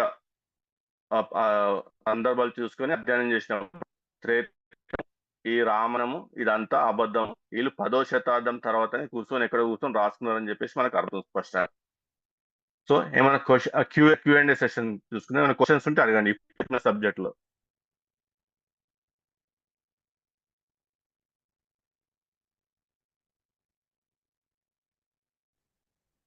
థ్యాంక్ యూ సో మచ్ అన్నయ్య. మాట్లాడుతున్నాను. థ్యాంక్ యూ సో మచ్ అన్నయ్య. ఇండాలజీ అనే టాపిక్ పైన మాకు చాలా అసలు ఏం తెలియని వాటికి చక్కగా మాకు అవగాహన కల్పించి చాలా విషయాలు మాకు తెలియజేసినందుకు, అదే విధంగా రామసేతు గురించి, రాముడు వీటన్నిటి గురించి మాకు చక్కగా ఒక అవగాహన కల్పించినందుకు చాలా థ్యాంక్ యూ సో మచ్ అన్నయ్య.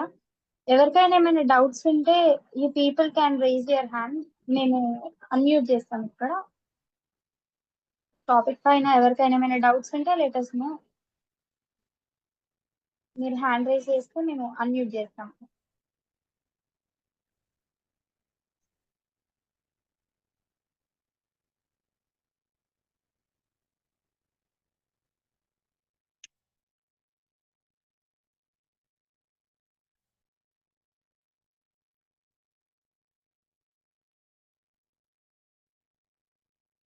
If no questions, we can close the session.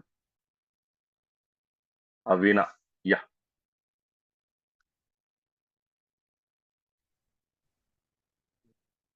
Avinash bro unmute చేసుకోండి, నేను అన్మ్యూట్ చేశా.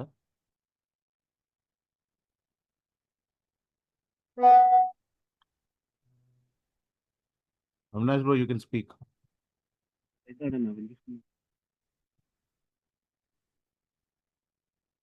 మాట్లాడండి బ్రదర్, కొద్దిగా గట్టిగా మాట్లాడండి.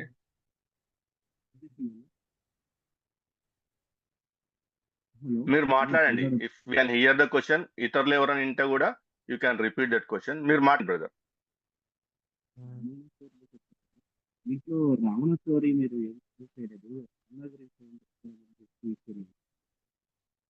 Bro we are unable to hear your question bro. మీరు కొంచెం మైక్ దగ్గర పెట్టుకొని మాట్లాడితే it will be easy for us bro. Headphones ఏమన్నా యూజ్ చేస్తే హెడ్‌ఫోన్స్ తీసేయండి బ్రో. ఒక్కోసారి బికాస్ ఆఫ్ హెడ్‌ఫోన్స్ గ్లిచెస్ అవుతాయి.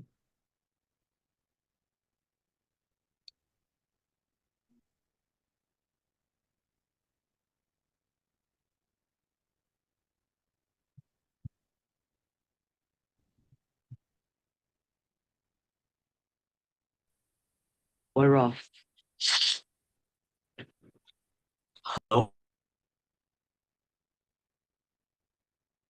అన్‌మ్యూట్ చేసుకోండి బ్రో ఒకసారి అవినాష్ బ్రో. హలో, వినిపిస్తుందా ఇప్పుడు?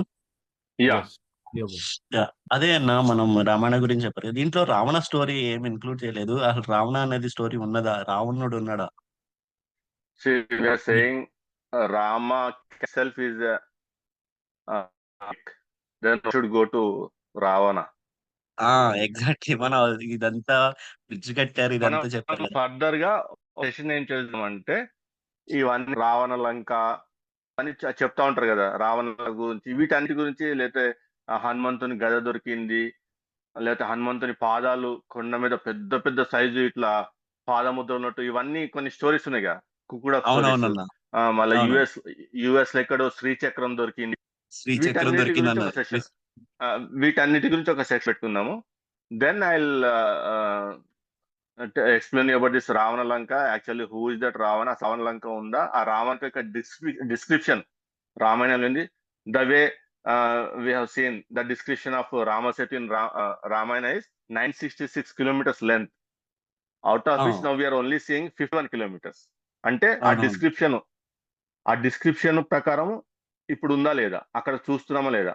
సడన్ గా any platonic changes, very much political terminology, ఆ ప్రకారం ఏం చేంజెస్ జరిగిన, భూమి అటు తిరిగి ఇటు తిరిగి ఇటు కదిలి అటు కదిలినా కానీ 951 కిలోమీటర్లు 51 దగ్గరికి పెట్టడం అనేది అసంభవం. That's it. అవును. ఉమ్.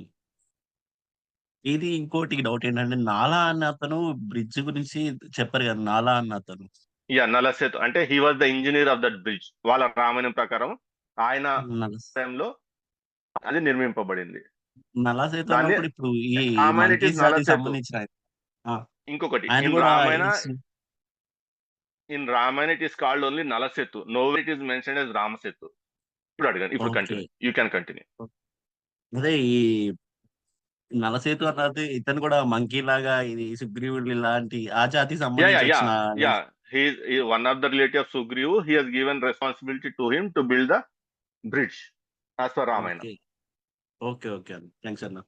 వానరుడే. ఓకే.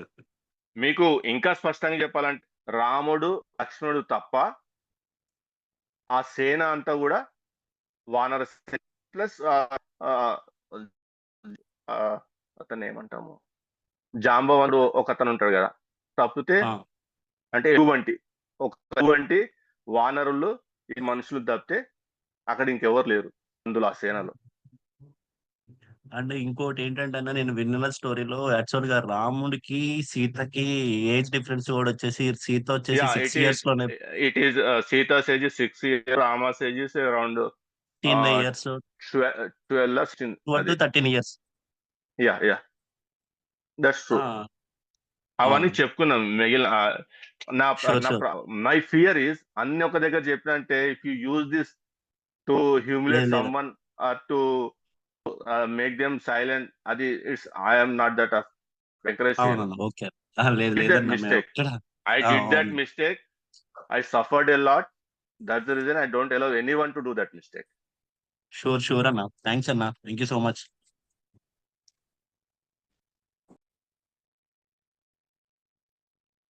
Yeah, Sujan bro.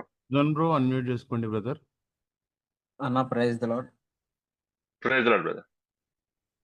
అదే అన్న, ఇది ఇప్పుడు బిఫోర్ క్రైస్ట్ ఎప్పుడన్నా ఇది జరిగిందని వీళ్ళు రాసుకున్నారు నార్మల్ గా, అంటే తెలుసుకోవడానికి ఏది brother? ఏ శతాబ్దంలో జరిగిందని రాశారు ఈ రామాయణం. ఇది త్రేతాయుగం బ్రదర్. ఆ త్రేతాయుగం అంటే అది ఎన్ని త్రేతాయుగం సంవత్సరాలు? అంటే is around 21,63,102 BC to 8,67,000 C. ఈ రామాయణ స్టోరీస్ ఇప్పుడు రాముడు ఆ సరయు నదిలో ఆత్మహత్య చేసుకోగానే అంటే ఇన్ దేర్ టెర్మినాలజీ ఆ, అవతారం చలించగానే అవును. త్రేత అంతమైపోతుంది. తర్వాత ద్వాపర యుగం వస్తుంది. ఈ టైం లైన్ ఆ. ఈ టోటల్ ఇయర్స్ వచ్చేసి 12,96,000 హ్యూమన్ ఇయర్స్. అది total years. Okay. Time line అవును. వచ్చేసి 21,63,002 బీసీ నుంచి 8,07,102 బీసీ వరకు. ఓకే. ఈ ఓకే. త్రేతాయుగం పీరియడ్ కాల పరిమితి లేదా ఆ టైం లైన్. అవును. అంటే వీళ్ళు రాసుకున్నారు కానీ అది అంటే వీళ్ళే అనదర్ రాసుకున్నారు థింగ్ కదా ఈస్ మనల్ని వాళ్ళు చెప్పేది అంటే మౌఖికంగా ఒకరి నుంచి ఒకరికి ఒకటి అని చెప్పి ఉంటారు. మీకు ఆల్రెడీ మీకు కొన్ని శ్లోకాలు చూపించాను. ఇది కావ్యము వాల్మీకి రచించాడని, మహాకావ్యం అని అందులో స్పష్టంగా రాసినట్టు ఉంటుంది. అవునా? Even when we look at Mahabharata also, అక్కడ వేదవ్యాసుడు చెప్పినగా వినాయకుడు తన దంతంను విరుచుకొని పెన్నుగా ఉపయోగించి రాసినట్టు ఉంటుంది. సో అవును. బుక్ సేస్ వా- it is return, but this people okay. ఏమని ప్రచారం చేస్తారంటే మౌఖికంగా వచ్చింది అంటే ఈ రాయబడే నాటికి మౌఖికంగా వచ్చింది. ఇది ద్వాపరయుగం, ద్వాపరం నుంచి కలియుగం.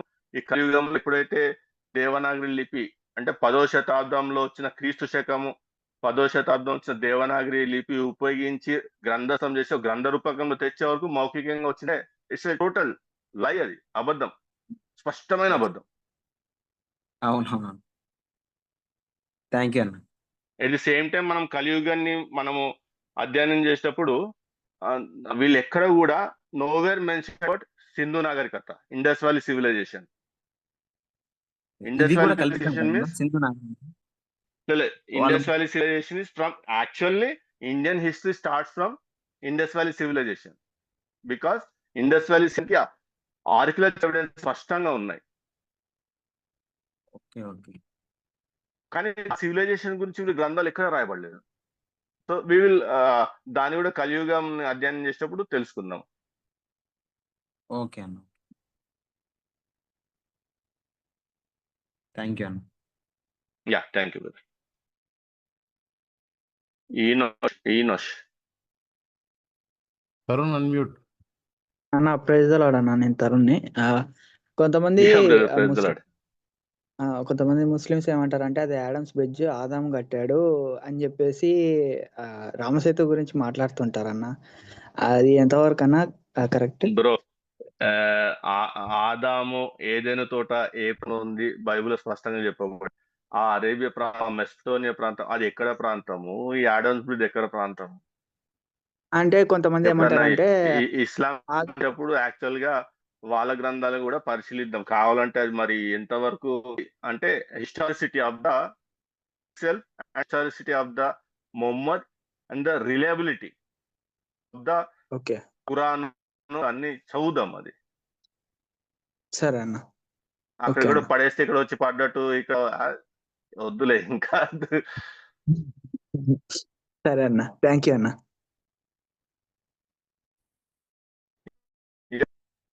సునీల్ బ్రదర్ అన్మ్యూట్ చేసుకోండి. ప్రైజ్ లార్డ్ అన్న. Praise lord. నా డౌట్ ఏంటంటే ఇప్పుడు అంటే ఈ స్టోరీస్ ఇలాంటివన్నీ ఉన్నాయి కదా, అసలు అంటే రియల్ గా అయితే ఎగ్జిస్ట్ అయ్యలేవు కదా. No nothing available on ground archaeology. వాళ్ళ ఎవిడెన్స్ ఏంటంటే కాగితం పులి నిజమైన ఎంత తేడా ఉంటది? కాగితం మీద చరిత్రకును భూమిపై కానీ కింద కానీ ఏమైనా ఆధారాలు దొరికితే అప్పుడు ఈ కాగితం పైన రాసుకున్న అన్నిటి కూడా నిజమవుతుంది. ఎగ్జాంపుల్, ఈ రోజు నేను పేపర్లో నవీన్ కుమార్ వడ్డే దక్కని ప్రాంత చక్రవర్తి అని చెప్పేసి రాసుకుంటా. ఆఫ్టర్ 2-3 జనరేషన్స్ దీన్ని హిస్టరీగా చెప్తూ ఫలానా నవీన్ కుమార్ వడ్డే చక్రవర్తి జీవితాడు, అతను దక్కని ప్రాంతం యొక్క అనే ప్రాంతాన్ని పరిపాలించడానికి హిస్టరీ కింద ఆ జనరేషన్ చూపిస్తుంటే అది అబద్ధమా నిజమా? నవీన్ కుమార్ యొక్క రాజ్యం ఎక్కడుంది? అతని క్యాపిటల్ సిటీ ఏది? అతని రాజ్యం ఎక్కడ ఉంది? అతను ఉపయోగించిన రాజ్యం ముద్రికలు ఏంటి? అతని రాజ్యంలో వ్యాపారం వచ్చినప్పుడు ద రూపీ మారక ద్రవ్యం ఏంటి, ఏ రూపంలో వాడినారు, కాయిన్స్ రూపంలో వాడినారా, లేకపోతే ఏ రూపంలో వెండి నాణాలు వాడినారా, బంగారు నాణాలు వాడినారా, ఆ నాణాలు వాటిపై ముద్ర ఏంటి, ఇవన్నీ దొరకాలి కదా బ్రదర్. అదే భారతదేశం అన్న. ఎక్కడ తవ్వినా కానీ బుద్ధుడే బయటకు వస్తాడు.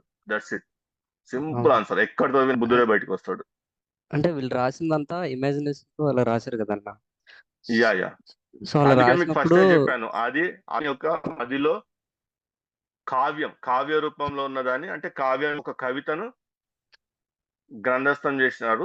అది అది పెద్ద మహా ఆది కవ్యం, మొట్టమొదటి పోయము, మొట్టమొదటి అవును. పెద్ద పోయం అది. ఆ, అంటే వీళ్ళు రాసినప్పుడు అంటే ఆ సివిలైజేషన్స్ అన్ని మనకన్నా కొంచెం బెటర్ సివిలైజేషన్ లాగా చూపించారు కదండి. అంటే వాళ్ళు మీరు ఇందాక ఒక ఫోటో చూపించారు కదా, హోమోసిపియన్స్ ఇలా ఉండి యా రాముడి ఫోటో యా పక్కన యా పెట్టి. సో వాళ్ళు యా ఎలాగ ఆలోచించారన్న అంటే ఆ, వాళ్ళ డ్రెస్ అలాగ ఉంటది, వాళ్ళు వేసుకునే ఆ బాణం ఇలాంటివన్నీ అంటే వాళ్ళకి తెలియక ఉండకపోవచ్చు. ఇది ది కైండ్ ఆఫ్ డిస్క్రిప్షన్ మీకు ఎక్కడ కూడా కనపడదు. ఇప్పుడు సోకాల్డ్ రాముడు కానీ ఏ దేవి దేవతల ఫోటో ఏదైతే చూస్తున్నామో, ఆ రూపాలు ఏవైతే చూస్తున్నామో, అవన్నీ అవును. Are the creation of the great Ravi Varma, the artist. ఆహా, ఓకే. 19th సెంచరీ తర్వాత వచ్చిన రవివర్మ అనే చిత్రకారుడు గీసిన ఆ బొమ్మలే ఇప్పుడు ఆ రూపంలో కొలుస్తున్నారు.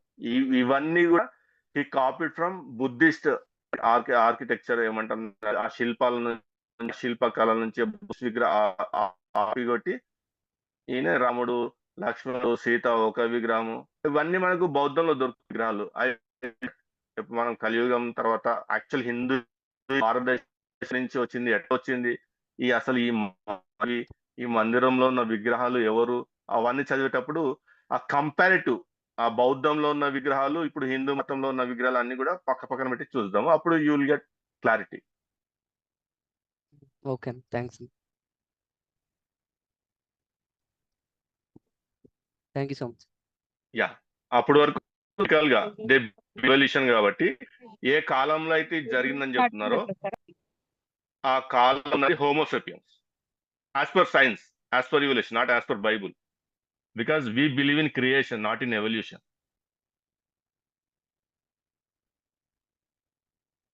Mani Ratnam brother, yeah Mani brother. Unmute చేసుకోండి brother.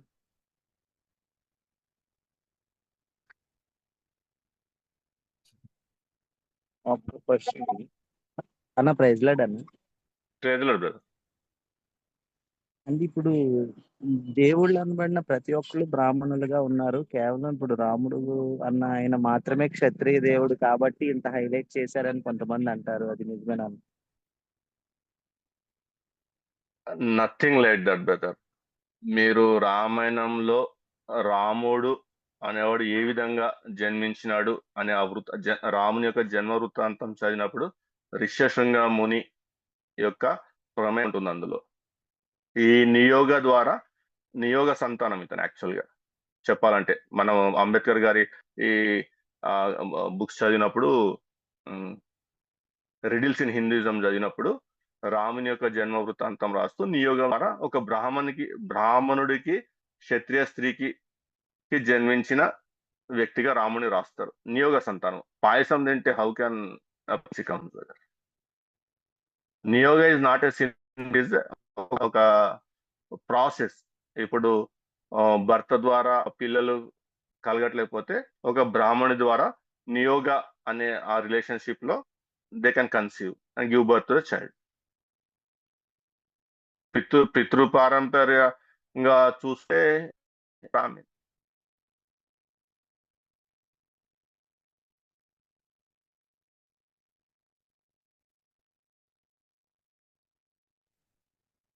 Yeah Joshua. Joshua bro unmute చేసుకోండి, మళ్ళీ అన్మ్యూట్ చేసుకోండి. యా ట్రైలర్ అన్న. ట్రేజలర్ బ్రదర్. అన్న ఇప్పుడు వీళ్ళ ఐడల్స్ చూసినప్పుడు కంపేర్ చేసినప్పుడు ఎప్పుడు అంటే ఈజిప్షియన్ గాడ్స్ కి తర్వాత ఇప్పుడున్న ఐడల్స్ కి కంపేర్ చేస్తే యాజ్ ఇట్ ఈజ్ ఉంటాయి. అంటే యా ఇప్పుడు అక్కడి నుంచి తెచ్చుకున్నారా అని క్వశ్చన్.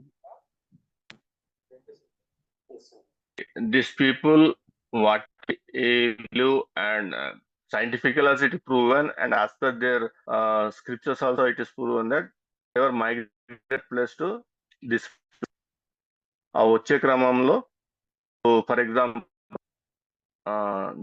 పూరి జగన్నాథ్ రథయాత్ర జరుగుతుంది. That kind of happens in Egypt. They copied over here.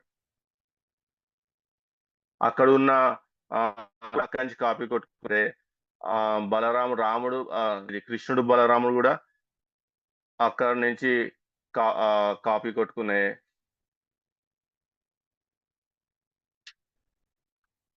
మీకు okay, if I have that ఒక 1 minute టైం అండి. If I have that presentation I will show right now. Give me 1-2 minutes, that's it. Yeah,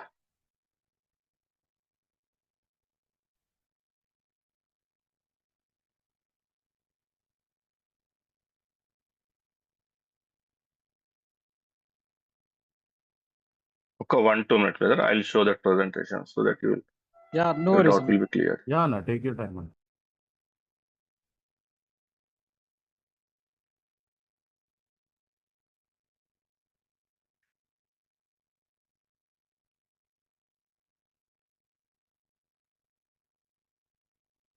Share.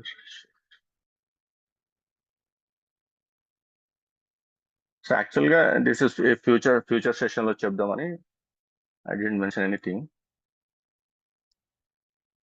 చూడండి, ఇది lord Jagannatha Amun. The description by బాలక్ paper describe that Amun is the Lord of the world, Lord Jagannatha. He exists in everything. He is a supreme creator and everything happens because of him. Same as it is భగవద్గీతలో కృష్ణుని కింద దించేసుకున్నారు. అక్కడ వచ్చేసి అమున్ God.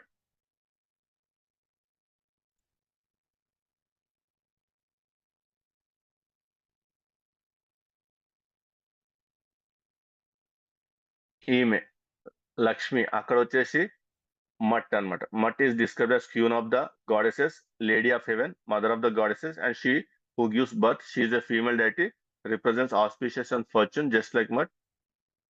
Subhadra same copy కొట్టినారు. ఆమె పులి మీద స్వారీ చేయటము ఇవన్నీ కూడా సేమ్. అలాగే ఈ బలరాముడు cones is depicted with హేకా in his hand which represents a plow. అలాగే ఈ జగన్నాథ రథయాత్ర అని చెప్తా కదా, ఈ అక్కడి నుంచి కాపీ కొట్టుకుంది. ఇది ఈజిప్షియన్ ఫెస్టివల్. అది annual, they celebrate annually ancient Egyptian festival. Same happens over here. అలాగే ఆ ఐడల్స్ కూడా జగన్నాథ్, బలదేవ్, సుభద్ర. అక్కడ కూడా సేమ్ 3 ఐడల్స్ మధ్యప్రాచ్య ప్రాంతంలో కూడా.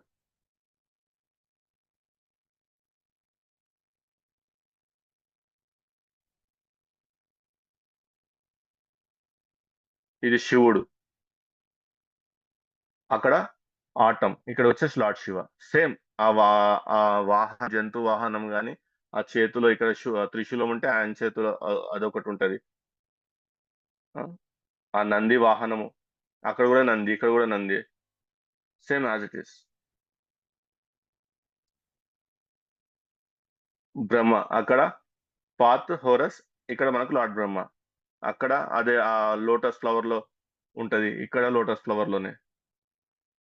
ఇక్కడ ఏంటంటే 3 తలకాయలు ఎక్కువ చూపించినారు, 3-4 చేతులు ఎక్కువ చూపించినారు.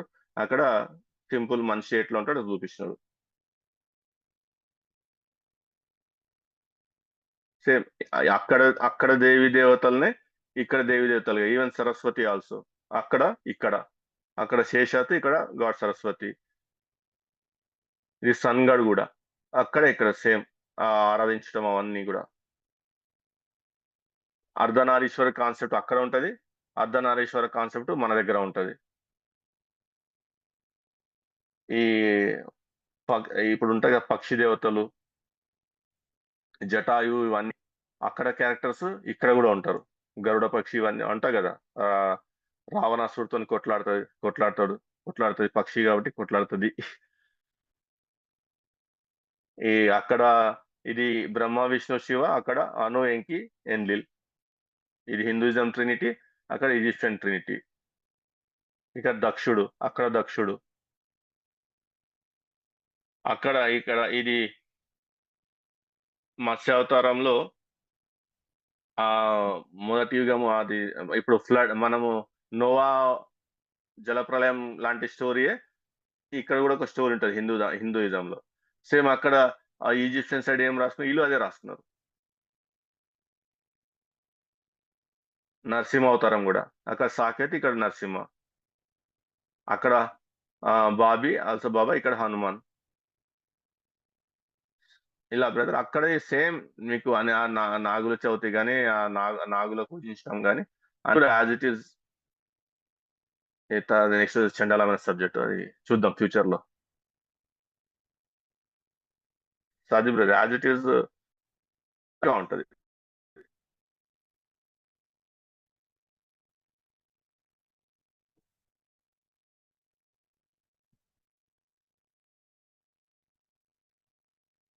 సో ఇఫ్ నో క్వశ్చన్స్, ఇంకెవరికైనా brother, question? we can conclude if no question. Yeah brother. ఎవరికైనా క్వశ్చన్స్ ఉంటే please raise your hands, will unmute. If questions లేకపోతే will end the session.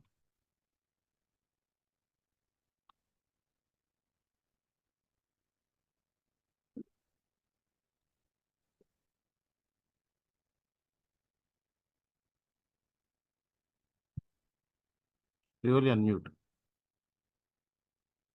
Yeah. Hello, praise lord అన్న. రేతుల sister, భారతదేశానికి భరతుడి నుంచి వచ్చింది అంటారు కదా నేము.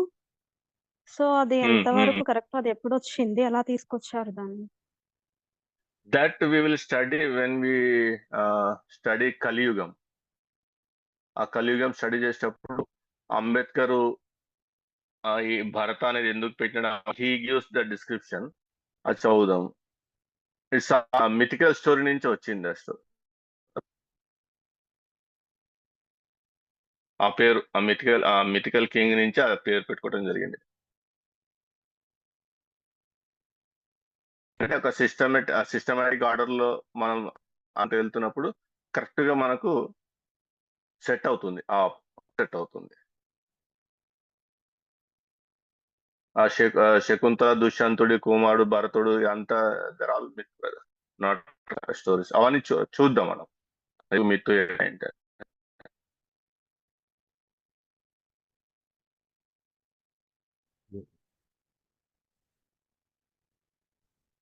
అన్మ్యూట్ చేసుకుందాం. అయితే అంటే అది ఎప్పుడు వచ్చింది, ఎవరి నుంచి, ఎవరు దాన్ని తీసుకొచ్చారు అనేది ఎగ్జాక్ట్లీ చెప్పలేమా అన్న? భారతదేశానికి పేరు అనేది ఆఫ్టర్ 18th సెంచరీనే ఆ పేరు వారు ప్రపోజ్ చేసుకున్నారు. ఈ పేరు అంటే ఈ భరతుని పేరుగా భరతఖండము, ఇది భరతుడు పరిపాలించిన ఖండము. ఆ మిథికల్ స్టోరీనే యాక్చువల్ గా చూపిస్తూ అనుకూలంగా వారి యొక్క చరిత్రకు అనుకూలంగా ఆ నామకరణం చేసినారు. Because it is called as India, Hindustan actually same literal గా. ఈ కాన్స్టిట్యూషన్ ఫామ్ అయ్యే క్రమంలో భరతుని పేరు మీద దేశానికి చూసినా కానీ మనకు పొజిషన్ లో భారత్ అని ఉంటుంది. అక్కడ ఈ పెద్దలు అక్కడ ఉన్న వాళ్ళ ప్రాబల్యం ఎక్కువ ఉండటం వల్ల తీసుకురావడం జరిగింది. అందుకు మనము అంబేద్కర్ గురించి స్టడీ చేసేటప్పుడు కాన్స్టిట్యూషనల్ డిబేట్స్ లో తీసుకున్నారు. అసలు ఏ భరతుడి ఆధారంగా తీసుకున్నారు, జైన మతంలో ఒక భరతుడు అతని ఆధారంగా తీసుకున్నారా, లేకపోతే దుష్యంతుడు భరతుడి ఆధారంగా తీసుకున్నారా, ఇవి చదువుదాం. ఎర్లీ డేస్ ఇప్పుడు వాళ్ళు ఇండియానే రాస్తున్నారు. అందుకే మెగస్థనిస్ ఇండికా, మెగస్థనిస్ రాసింది మెగస్థనిస్ కాదు అది. అక్కడ చూస్తాము. లేదా ఈ ఇండస్ రివర్ యూత ఉంది కాబట్టి హిందుస్థాన్ అని చూస్తాము, సింధుస్థాన్ అని చూస్తాము. లేకపోతే వాళ్ళకు హాసా పలకరక సింధుస్థాన్ అయింది, తర్వాత హిందుస్థాన్ అయింది. ఈ కాన్స్టిట్యూషన్ ఫ్రేమ్ చేసే క్రమంలో when they want to name this India known as Bharat అని పెట్టేసినారు. నేను జనరల్ గా చిన్నప్పుడు తెలుగులో మీనింగ్ భారత్ అనుకునేవాడిని. తర్వాత తర్వాత తెలిసింది ఇండియా నోన్ as భారత్ అంటే రెండు పేర్లు వచ్చేసినాయి దీనికి, మన దేశానికి. ఓకే అన్న. థ్యాంక్ యూ అన్న. ఎంతమంది భారతులు, అసలు ఎవరి మీద పేరు ఉంది చూద్దాం అది. ఓకే అన్న. Thank you.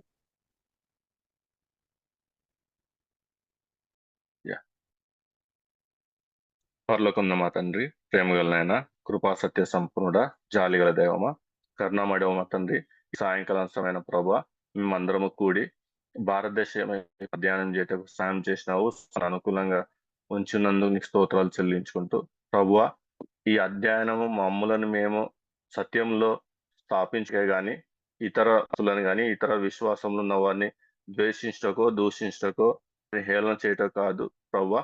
పిల్లలను మేము ప్రేమించులాగును మాకు అనుగ్రహించమని, ఎటువంటి ద్వేషము మా హృదయాల్లో ఉండకుండా కేవలం మేము ప్రేమతోనే గెలుచుకున్నట్టు, ప్రేమతోనే వారిని సత్య మార్గం మాకు అటువంటి తలాంతులు మాకు అనుగ్రహించమని, అయ్యాలు సృష్టించకుండా మేము మనుషులను సత్య ప్రేమతో కట్టుటకు మాకు సహాయం చేయమని, ఆ హృదయం మాకు అనుగ్రహించమని, నీ ప్రేమను మా ద్వారా అయ్యా అన్యులు తెలుసుకొని రక్షించబడ్డ సహాయం చేయమని, కూడి ఉన్న ప్రతి ఒక్క నీ రాజ్యంలో అయ్యా పని చేయుటకు తీసుకుని ఉపయోగమని, అందరిని ఆశీర్వదించమని, అయ్యా వారి యొక్క అంతరంగంలో కలిగిన దేవుడు, వారి యొక్క అవసరత కలిగిన దేవుడు కాబట్టి ప్రతి అవసరతను తీర్చమని, వారికి నీపై ఉన్న ప్రేమను బట్టి కాబట్టి ఆ ప్యాషన్ బట్టి ప్రభువా నేర్చుకొని అనేకులకు సహాయం చేయాలని, అనేకులను సత్యం నడిపించాలని ఆనందంలో ప్రభువా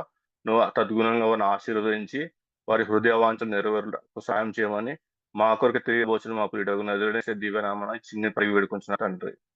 ఆమేన్. ఆమేన్.